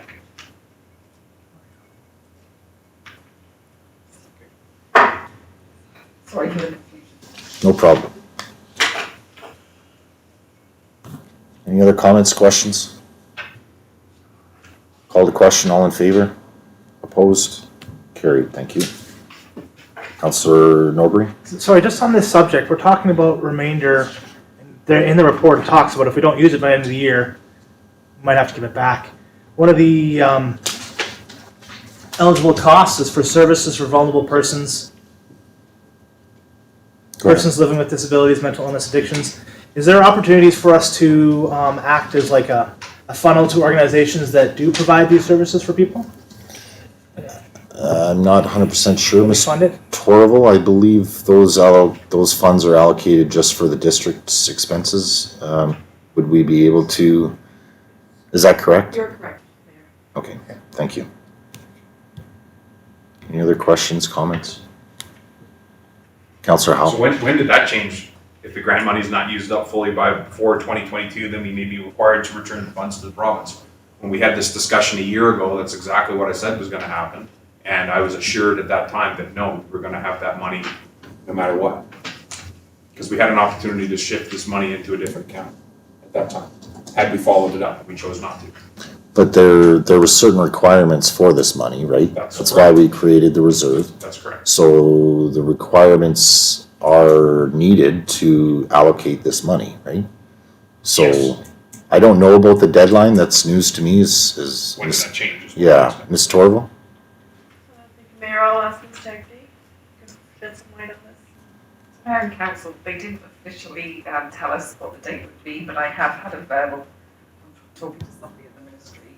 I think, I'd like to say, I think we could probably push it to the end of 2023. Okay. Any other questions? Follow up, Councillor? And just, is staff still tracking opportunities to spend that money? I talk about this a lot as what I call the COVID hangover, where you look around buildings and you still see the signs up and you still see the strips on the floor and they're 6 meters apart. Like all that stuff has to still get at some point peeled out, and what I call that people are forgetting that it's even there, so they just leave it on the floor. Are we still tracking that money so that we can spend it? Or, okay. Yeah. Ms. Torval? Yes, thank you, Mayor. I'm going to ask Ms. Stephanie. Yeah, through Mayor and council, I'd like to say I have actually a member of staff that looks after this COVID, and I'd like to say she's quite strict on making sure that all the expenses are added into a spreadsheet. Perfect. And I was going to give you the spreadsheet, but I didn't feel you want all that information, but Mhm. I could do it in the future. Perfect. Oh, that's great, thank you. Any other questions, comments? Call the question, all in favor? Opposed? Carried, thank you. Schedule of meetings, 9.7. I think we need to add a couple here. I think just my best guess, but I think we're going to need a couple budget meetings. And we also need to schedule a community forest shareholders meeting. There was an email sent out last month that didn't get any response. I think it was availability for next week and the week of April 25th. Is that correct? For the shareholders meeting. I'd like to try and schedule that if possible, council, or are we available the week of April 25th? Councillor Kirkowka? Yeah, I'd just like to ask Councilor Mowbray if daytime is best for the community forester teams. Councillor Norbury? Anything else? Thinking about, there are a few members on that board that work during the day, so evening is likely best. And it was indicated from the community forest side, that week is a preferable option for a meeting. Councillor Kirkowka? Was there a date that was preferred maybe by the community forest? Councillor Norbury? No, there wasn't a specific date, it was sort of, living in the district's hands a set of date. If we're looking at schedules, not to change the topic, but if we're looking at budget meetings, maybe we save the Monday for our meeting and then we choose like Tuesday through Thursday or something, you know. Mm-hmm. Yeah, sounds good to me. Evenings work for me as well. I'm working all that week, so. Councillor Norbury? May I propose the 28th, Thursday the 28th? 5 p.m.? Council? Councillor Howell? So if we're gonna do the budget meeting on the 25th, if that's thought, I kind of like getting them done at the beginning of the week. Like, so to me, do it on the Tuesday night, 26th. For community forest, you mean? Yeah. So let's pencil in the 25th for another budget meeting then. Councillor Norbury? Make a motion that we add a special budget meeting of council on April 25th, 5 p.m. Seconder, Councillor Lehman. Any more discussion? All in favor? Opposed? Carried, thank you. Ms. Torval, when is our last opportunity for a budget meeting? We have to have the budget done by May 31st and into the, no, Ms. Torval? May 15th. May 15th? Submitted to the minister. Okay. So that gives us, the 2nd again, May 2nd again, if we aren't finished on the 25th. The regular meeting on the 2nd, we could still talk about, budget there. But cutoff date for staff would be when, Ms. Torval?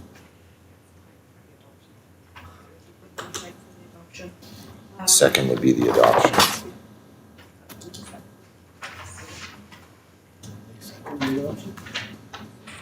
That's our last regular meeting before the 15th, Ms. Torval?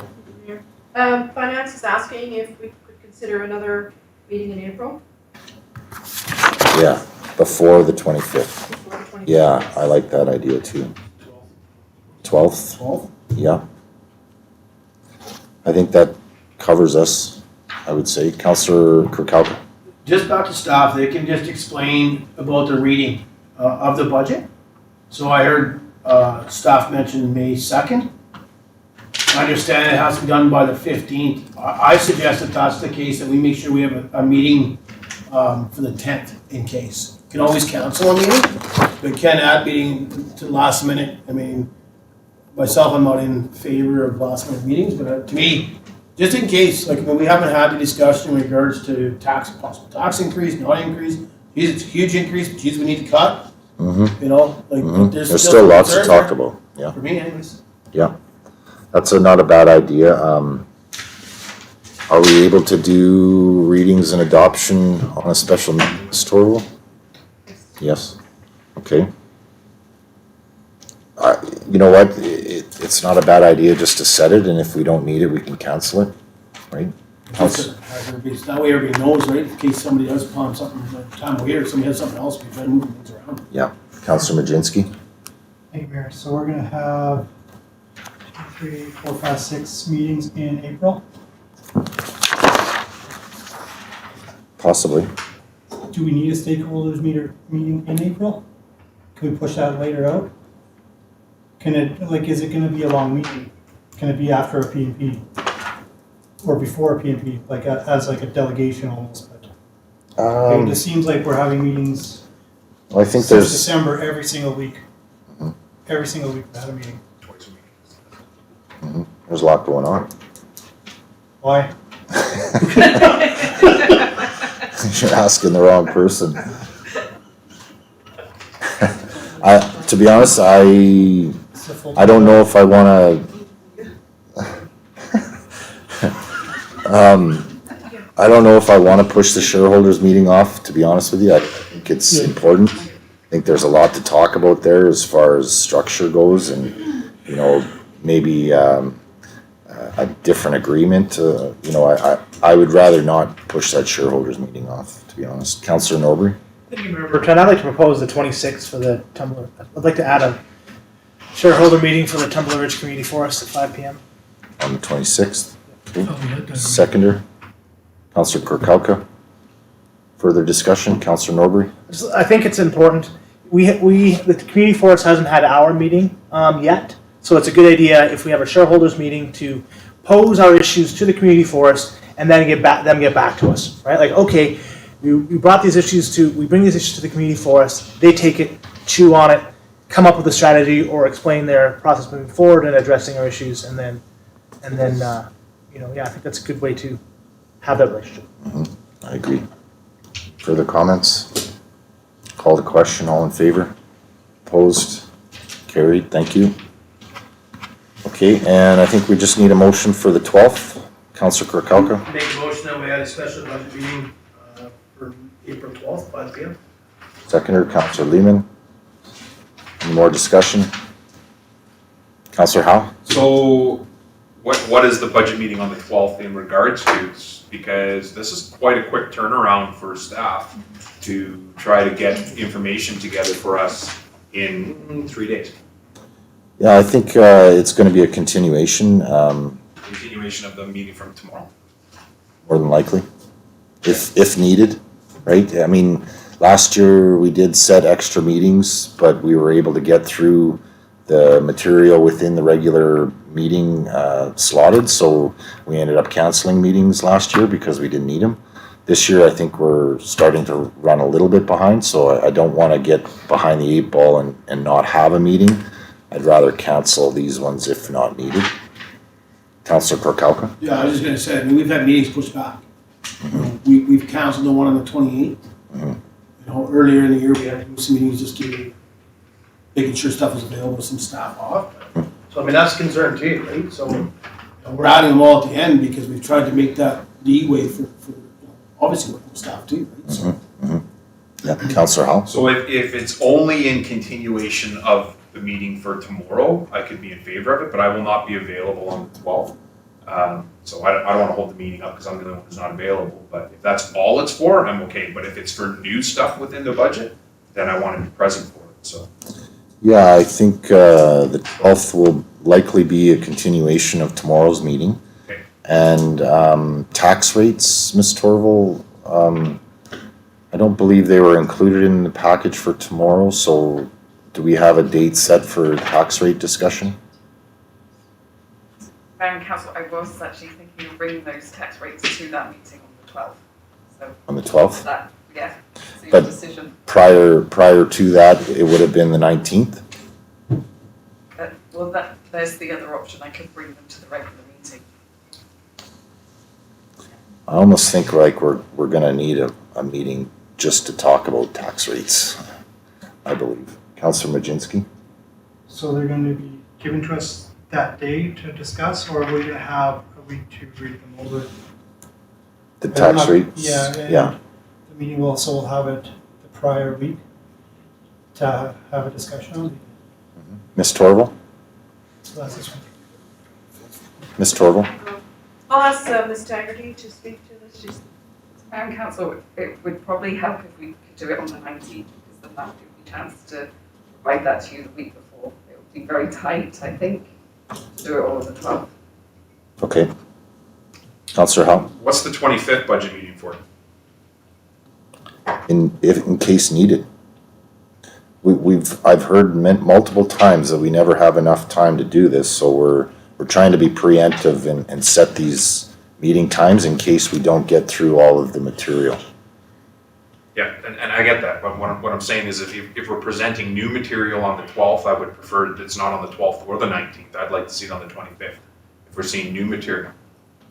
You need time, like there's a lot of meetings, there's 300 some odd pages in this agenda. I'm all weekend reading, trying to get ready for this. And then budget is tomorrow that I'm trying to read through. I've got a list of 10 questions sent in that I haven't had responses to yet, that I haven't had a chance to chew on for, and that was only my first list of 10.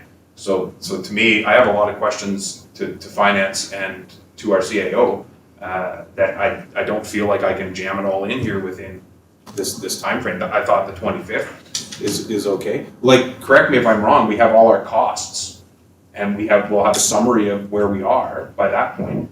So the 25th should be tax rates and figuring out where we're gonna come up with all the money to do this. And then any discussion around if we have enough money to do it, any cuts would happen the day of tax rates, I would think. If you need, like, that's the way I thought it goes, but. We've seen special projects, this is operational budget. What else is there? Yeah, no, tomorrow's the last new bit of information for operational, and then tax rate setting. So, we did set 25th for tax rates. You're right, it is a lot of information, especially for tomorrow to go over. Council's will, what do you guys want? Councilor Norbury? Thank you, Mayor Bertrand. In response to Councillor Howe's concern about, our budget package we received, I have concerns about us having a budget meeting tomorrow and we having a 53-page budget document to review thoroughly. I've gone through it preliminarily. Do people need more time? I would like a little more time if possible.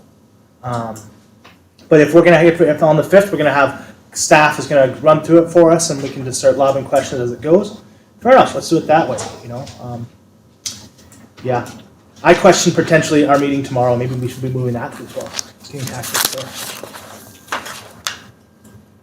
Councilor Howe? And again, just to, I think maybe we're saying the same thing here, Councilor Norbury. I don't want to cancel the meeting for tomorrow because I spent a lot of time at it already. But the 12th, if it's only a continuation of what we're doing on the 5th, I'm okay with that. I do not want to see anything on tax rates until the 25th. And if it's a push for the CFO to get it to us on the regular meeting of the 19th, don't push it. There's a long weekend, 2 stat holidays during that time as well. So let's look at tax rates on the 25th. Now, if May's got to get crazy and we got to start pushing more meetings into there, maybe this is the conversation at this point to be prepared that we may have to do more along with it. So we've spent a lot of money. At this point, we've got a lot of promises put out there. When we get to see the totals and see where we're actually at and see where we're going to come up with that cash, it could be quick, it could be easy, but. Well, and that's what I'm afraid of when we do get to tax rate time and want to make adjustments to the budget, we're gonna need time to go over that again. So, I don't know. I would like to see the information on tax rates by the 19th, just so we can wrap our heads around it and be prepared for the 25th, right? Give us that week availability to really I'm okay with that, but Know what I mean? is that doable for? Yeah, the 12th would have been pushing it, you had mentioned, but you had said that the tax rates would be ready on the 19th. Madam Council, just Please. additional information. The revised roll came in, I think yesterday. So yeah, I have the revised roll. Okay, so you're not waiting for any more information from the province then? No. Oh, actually, like school taxes. School taxes, okay. Okay, okay. So, motion on the floor for the 12th meeting, if needed, I guess, Or don't even schedule. or don't schedule it. Yeah, okay, we'll just defeat the motion then, and if we need a special meeting to continue on, then we call a special meeting. Okay, all in favor?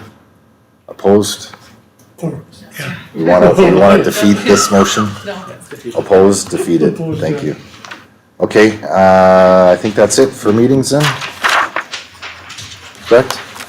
Okay, thank you. Notice of motions, any notice of motions this evening? Okay, Councillor Norbury brought forward the following notice of motion at the March 7th, 2022 meeting. Councillor Norbury, Thank you. That staff prepare a report for the annual revenue, costs, and membership amounts associated with the Rock Pit Gym over the last 5 years. seconder. Councillor Majinski, discussion. Councillor Norbury. Thank you, Mayor Bertrand. I brought this forward because once I saw the EOI for the gym equipment, I realized what we were doing here. And we were creating a request for proposals for what someone would give us for our gym. And for me, I think that if we're going into any sort of discussion or around that, we need to have all the information in front of us. And one of those key pieces of information, in my opinion, is how much does the gym earn for us every year. Thankfully, in our detailed budget report, we know that last year the gym made $29,000 for us in gym memberships, drop-in fees, etc. Now with that, how much of that is also included in the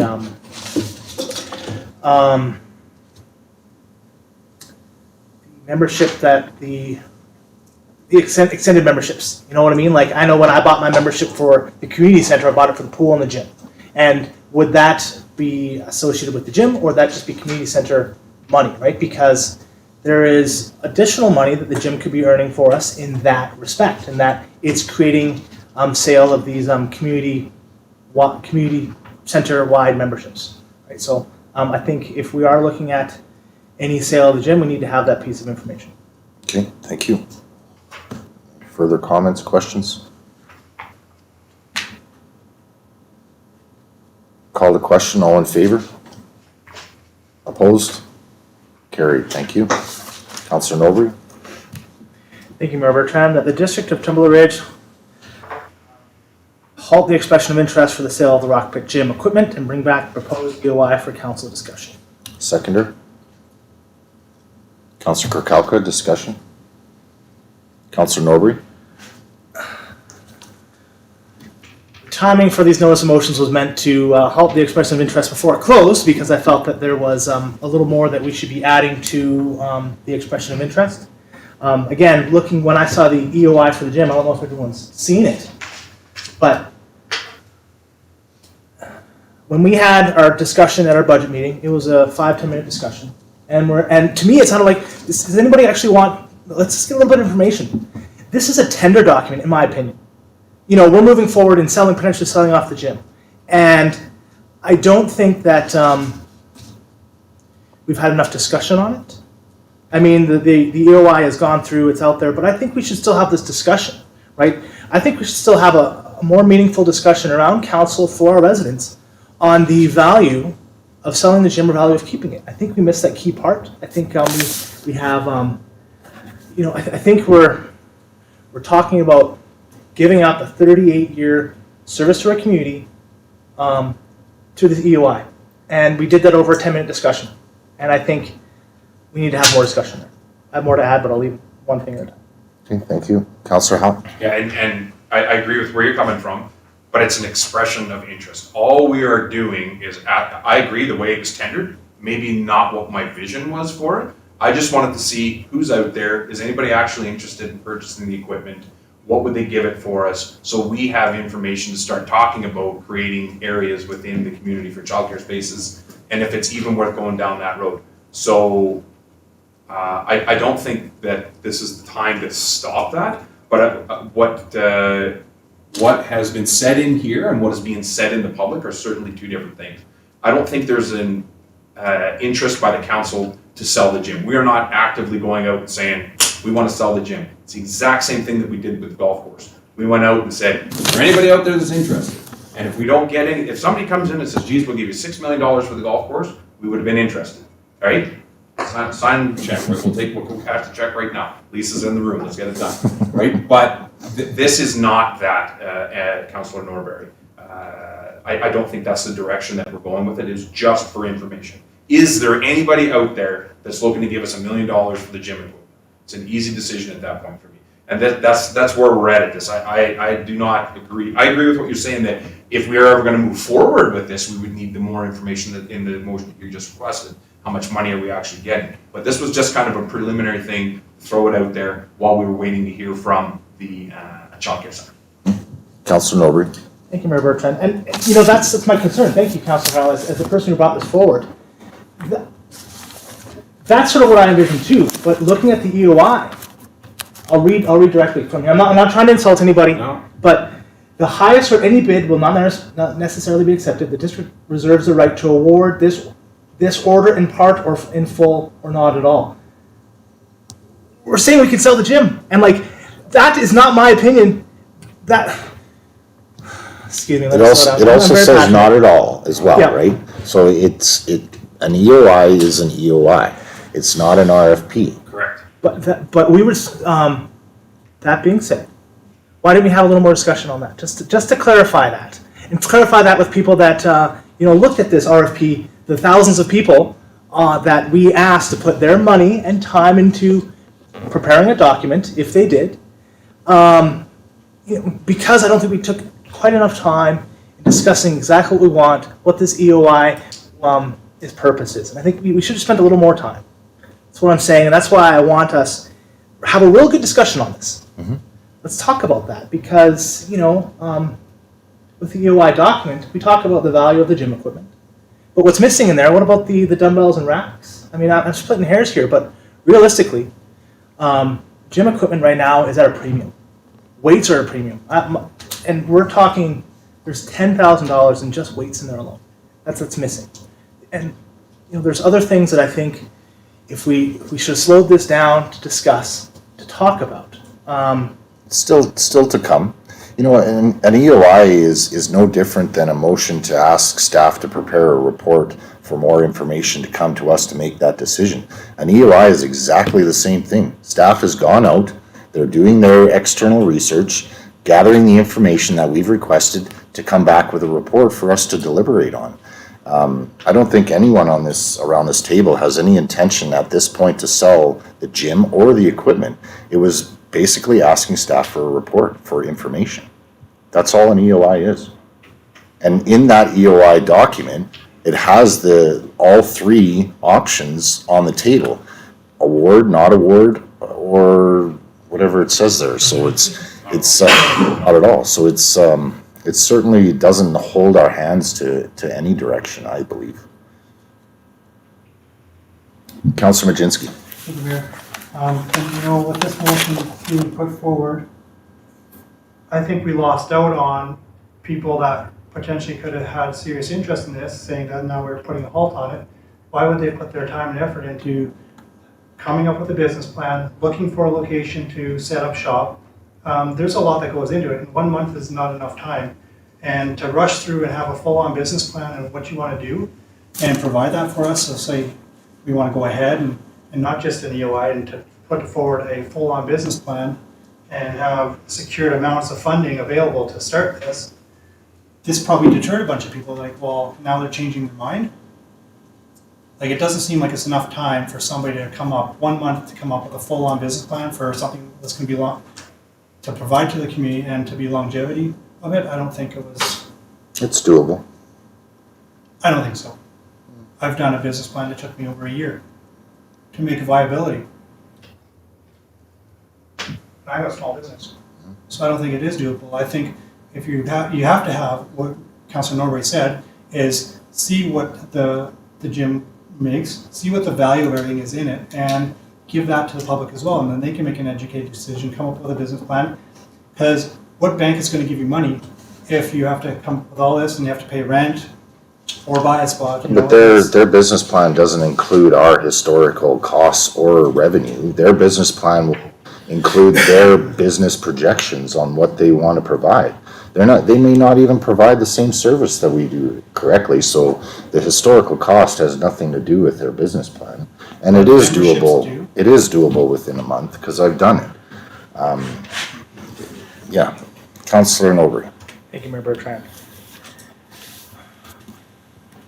My concern, and the concerns that have been brought to me as well by residents, is the concern that I brought forward, and it seemed like we're selling a gym. If that's not the case, that's fine. I suggest we defeat this motion, but we should be having a discussion to inform people about it too, because my concern from the EOI, as well as others who've read it, reflect my fears. Mm-hmm.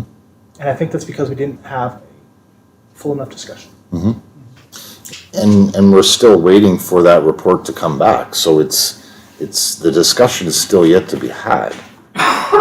And I don't think there is any intention at this point for, other than that, information. Councillor Howe? Yeah, and again, that's what it was for. It was for information. Now, where I think the disconnect came, and no offense to staff, but it was staff's interpretation of what we had discussed in the meeting. And they put it out in this description format, right? Sure. And I think that maybe is the disconnect that ratchets it up to look like what Councilor Norbury's concerns is, that looks like we are selling it. It was not. It was for information based on what can we do within the community center if we do not get the childcare spaces grant, if we even want to do that at all. So it's just for information, so that if there was somebody out there that was going to give us a proposal that was really, really good, we can add that to the discussion about if we even want to go down that road. That's all that this was about. I just go on record to say that. That's what it was for. Absolutely. Councillor Norbury. Thank you, Mayor Bertrand. And I think with something like this, for me, like maybe it would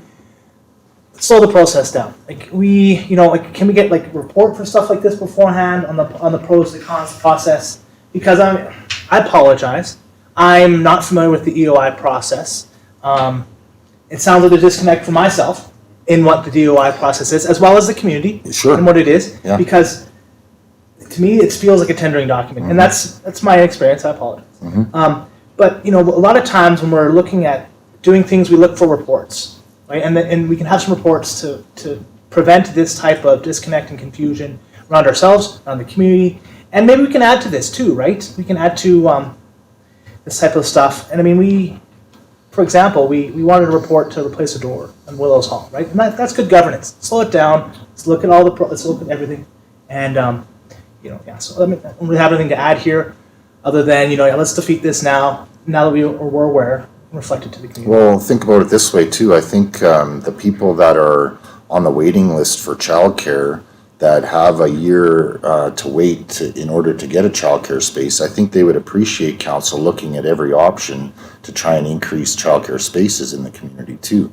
I believe that we just found out we were unsuccessful in our childcare grant. So we need to start looking at options, because it is a serious barrier, and we have a major waiting list, and more to come with the influx of COVID babies. Offense. Councilor Norbury. Thank you, Mayor Bertrand. And my babies is one of those pre-COVID babies. Congratulations. Thank you. Absolutely. I got pictures. I no offense whatsoever. No, and I'm fully aware, because that's my social group. Everyone I know is dying for childcare, but at the same time, pitting A versus B, bad for the community. If we can avoid it, and there's got to be other options. We've talked about utilizing unused spaces in other areas of the district. That's an avenue I think we should be focusing down.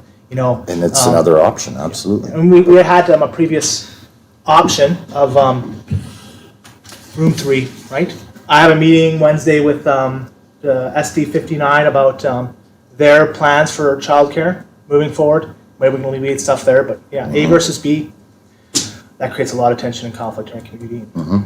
Absolutely. Okay, any other comments, questions? Call to question, all in favor? Opposed? Defeated, thank you. Councilor's business, and councilor's business tonight, Councilor Norbury. We'll break up me speaking. And Okay, Councilor Councilor. like that. Need a break there, Councilor, Need some water. Councilor Kirkcalka. Thank you, Worship. And you've already mentioned about being unsuccessful for the child center, standalone child center. Just back to staff, I'd like to know if we've reached back and found out the reasoning. It actually stated in the email that I received from staff that we can actually respond back to find out the reasons why. I'm curious if staff has done that, because I'd be curious to know what's going on. Ms. Torval? Thank you, Mayor. I've just been informed that there's been a meeting requested. To gain more information? More information, that's correct, yes. Absolutely. Yeah, hopefully we can gain something there. Anything else, councilors? Before I get to my list? Councilor Norbury? Thank you, Mayor Bertrand. Sorry, Bernie. Councilor Lehman, we're going. I could add some voices in for you. Okay, so I read children's books for a living. I had the privilege of attending a semi-conference that the Geopark and the museum had hosted for 20 plus UNBC students. I attended multiple sessions that they offered. One was on behalf of Indigenous relations and the Geopark and its role, and we were talking about the mask that we have at the community center, and I got really excited about the plans about that and what's going to happen. And they're putting it. I don't want to take away from the Geoparks or museums representatives, but seems like we're going to allow the nations to make their decisions as that's where it should be, right? They should be the ones making the decision on their artifacts. So that was exciting to hear about that. And then I went to hear on Ms. Conlin spoke about museum, and then Dr. Helm spoke about the new discovery that we found of the trackway that's in a hidden, undisclosed location. And we took these 20 museum students out there, and we got to see it, which was exciting. I don't want to go into details about giving away where it was or what have you, but the UNBC students, I think they recruited at least 5 to 6 free summer students from that one visit. They want to come back. They're excited. They found fossils at the site. And this type of thing, this is, from what I understand, it's how we can grow our image of our town. 2 of the top reasons why people come to new communities are family and work. And these kids, they came here, children, came here on behalf of school, potential work opportunities, and they loved hearing from Amanda Maggs, Zena Conlin about how these people managed to take their degrees and get into the field. So, this creates great opportunities for us, and these people are going to go out throughout the world and going to talk about the time that they had. It's great. Absolutely. Great job. Great, okay. I had a few meetings here. PRD meeting, Solid Waste Committee meeting, Resource Municipality Coalition meeting, Library Board meeting, meeting with PNG representative recently to discuss the intervenor status and a possible solution maybe for next year. I'll expand on that a little bit. They feel like their case is pretty strong in this utility increase or rate increase, but they do realize the affordability aspect of it is coming into question now. So one of the proposals on the table is possibly to regionalize our delivery model in the Northeast and not just isolate it in Tumbler Ridge. So basically it would be a amalgamated Northeast region, which would decrease our costs but increase their costs. So it's going to be a difficult discussion or argument there, but it really comes down to affordability, and that's really what I talked to them about. And we're getting into a situation where for fixed income people, these rates are not affordable anymore. So hopefully that conversation continues. Had a really good meeting, an introduction to Kelly Lake Cree Nation. I traveled out to Kelly Lake to meet them and hear their concerns and challenges. It was good to meet them, and they're really interested in creating a working relationship with the District of Tumbler Ridge. So the Kelly Lake Cree Nation is in the process at the moment to try and become part of Treaty 8. But I explained to them, like, that's kind of your fight, with all due respect, and we can't really help in that regard, but whatever outcome comes of it, we can certainly work on introduction to the community like we did with West Moberly, and a possible MOU in the future, certainly.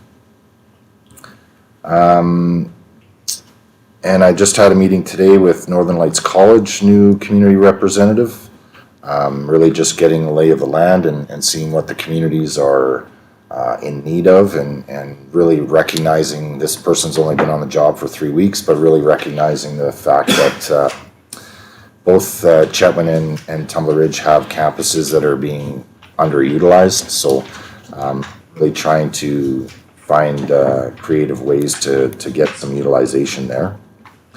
And I've also been invited to NCLGA's AGM to become a part of a panel now, instead of the facilitator, in regards to healthcare. So I've accepted that along with Mayor Fraser. We had a meeting today to discuss theme and topic and direction and everything. So I between the two of us, we were going to figure out who was going to facilitate, and it appears that Mayor Fraser is going to, and just because I have more local experience with our local health authority than he does at the moment, and also some of the innovative things that we've tried to incentivize as well. So looking forward to that. I think it's going to be a good opportunity there as well. And I think that's it. Pretty busy. Councillor Cookout. Can we just go back to the P&G and stuff like that? Yes. There's the intervenor status that we've tried to do, Which we have. right? So we're part of that. So did they reach out because we've done that? So No. I'm just curious on how that works. Like, are we fighting against them right now to try and get our rates lower? To the BCUC, yes.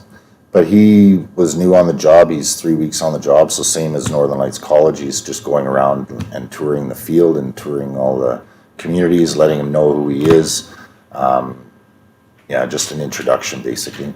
But this gentleman, I did value his knowledge as far as, because 3 weeks with PNG, but 20 years with BC Hydro. So a lot of experience with the Utilities Commission and as well as utilities in general. So it was good to pick his brain as far as the process goes. There was really no discussion in regards to what arguments either way. It was more of an introduction. Yeah. Councillor Norbury. Did the PNG rep discuss on what the process would be for harmonizing the rates across the region? Does that need to be referendum? Is that PNG's decision, BCUC's decision? I think it will eventually become PNG's decision, but I think just predicting through the intervenor status and our argument with affordability that other options are going to need to be coming to the table. So this is certainly one of them. And he wanted to propose that to get the flavor of what we would think in that regard, and whether or not we'd be willing to defend that possibility. And you know, it's a no-brainer for Tumbler Ridge, but you know, there's some big industry players in Dawson Creek and Fort St. John that would not appreciate the increase as well. So it's going to be an interesting conversation for sure. Councillor Majinski, you have to go? Yes. Yeah, please. Question and answer period. Ms. Torval, anything by email? Okay, thank you. Resolution to close, 13.1.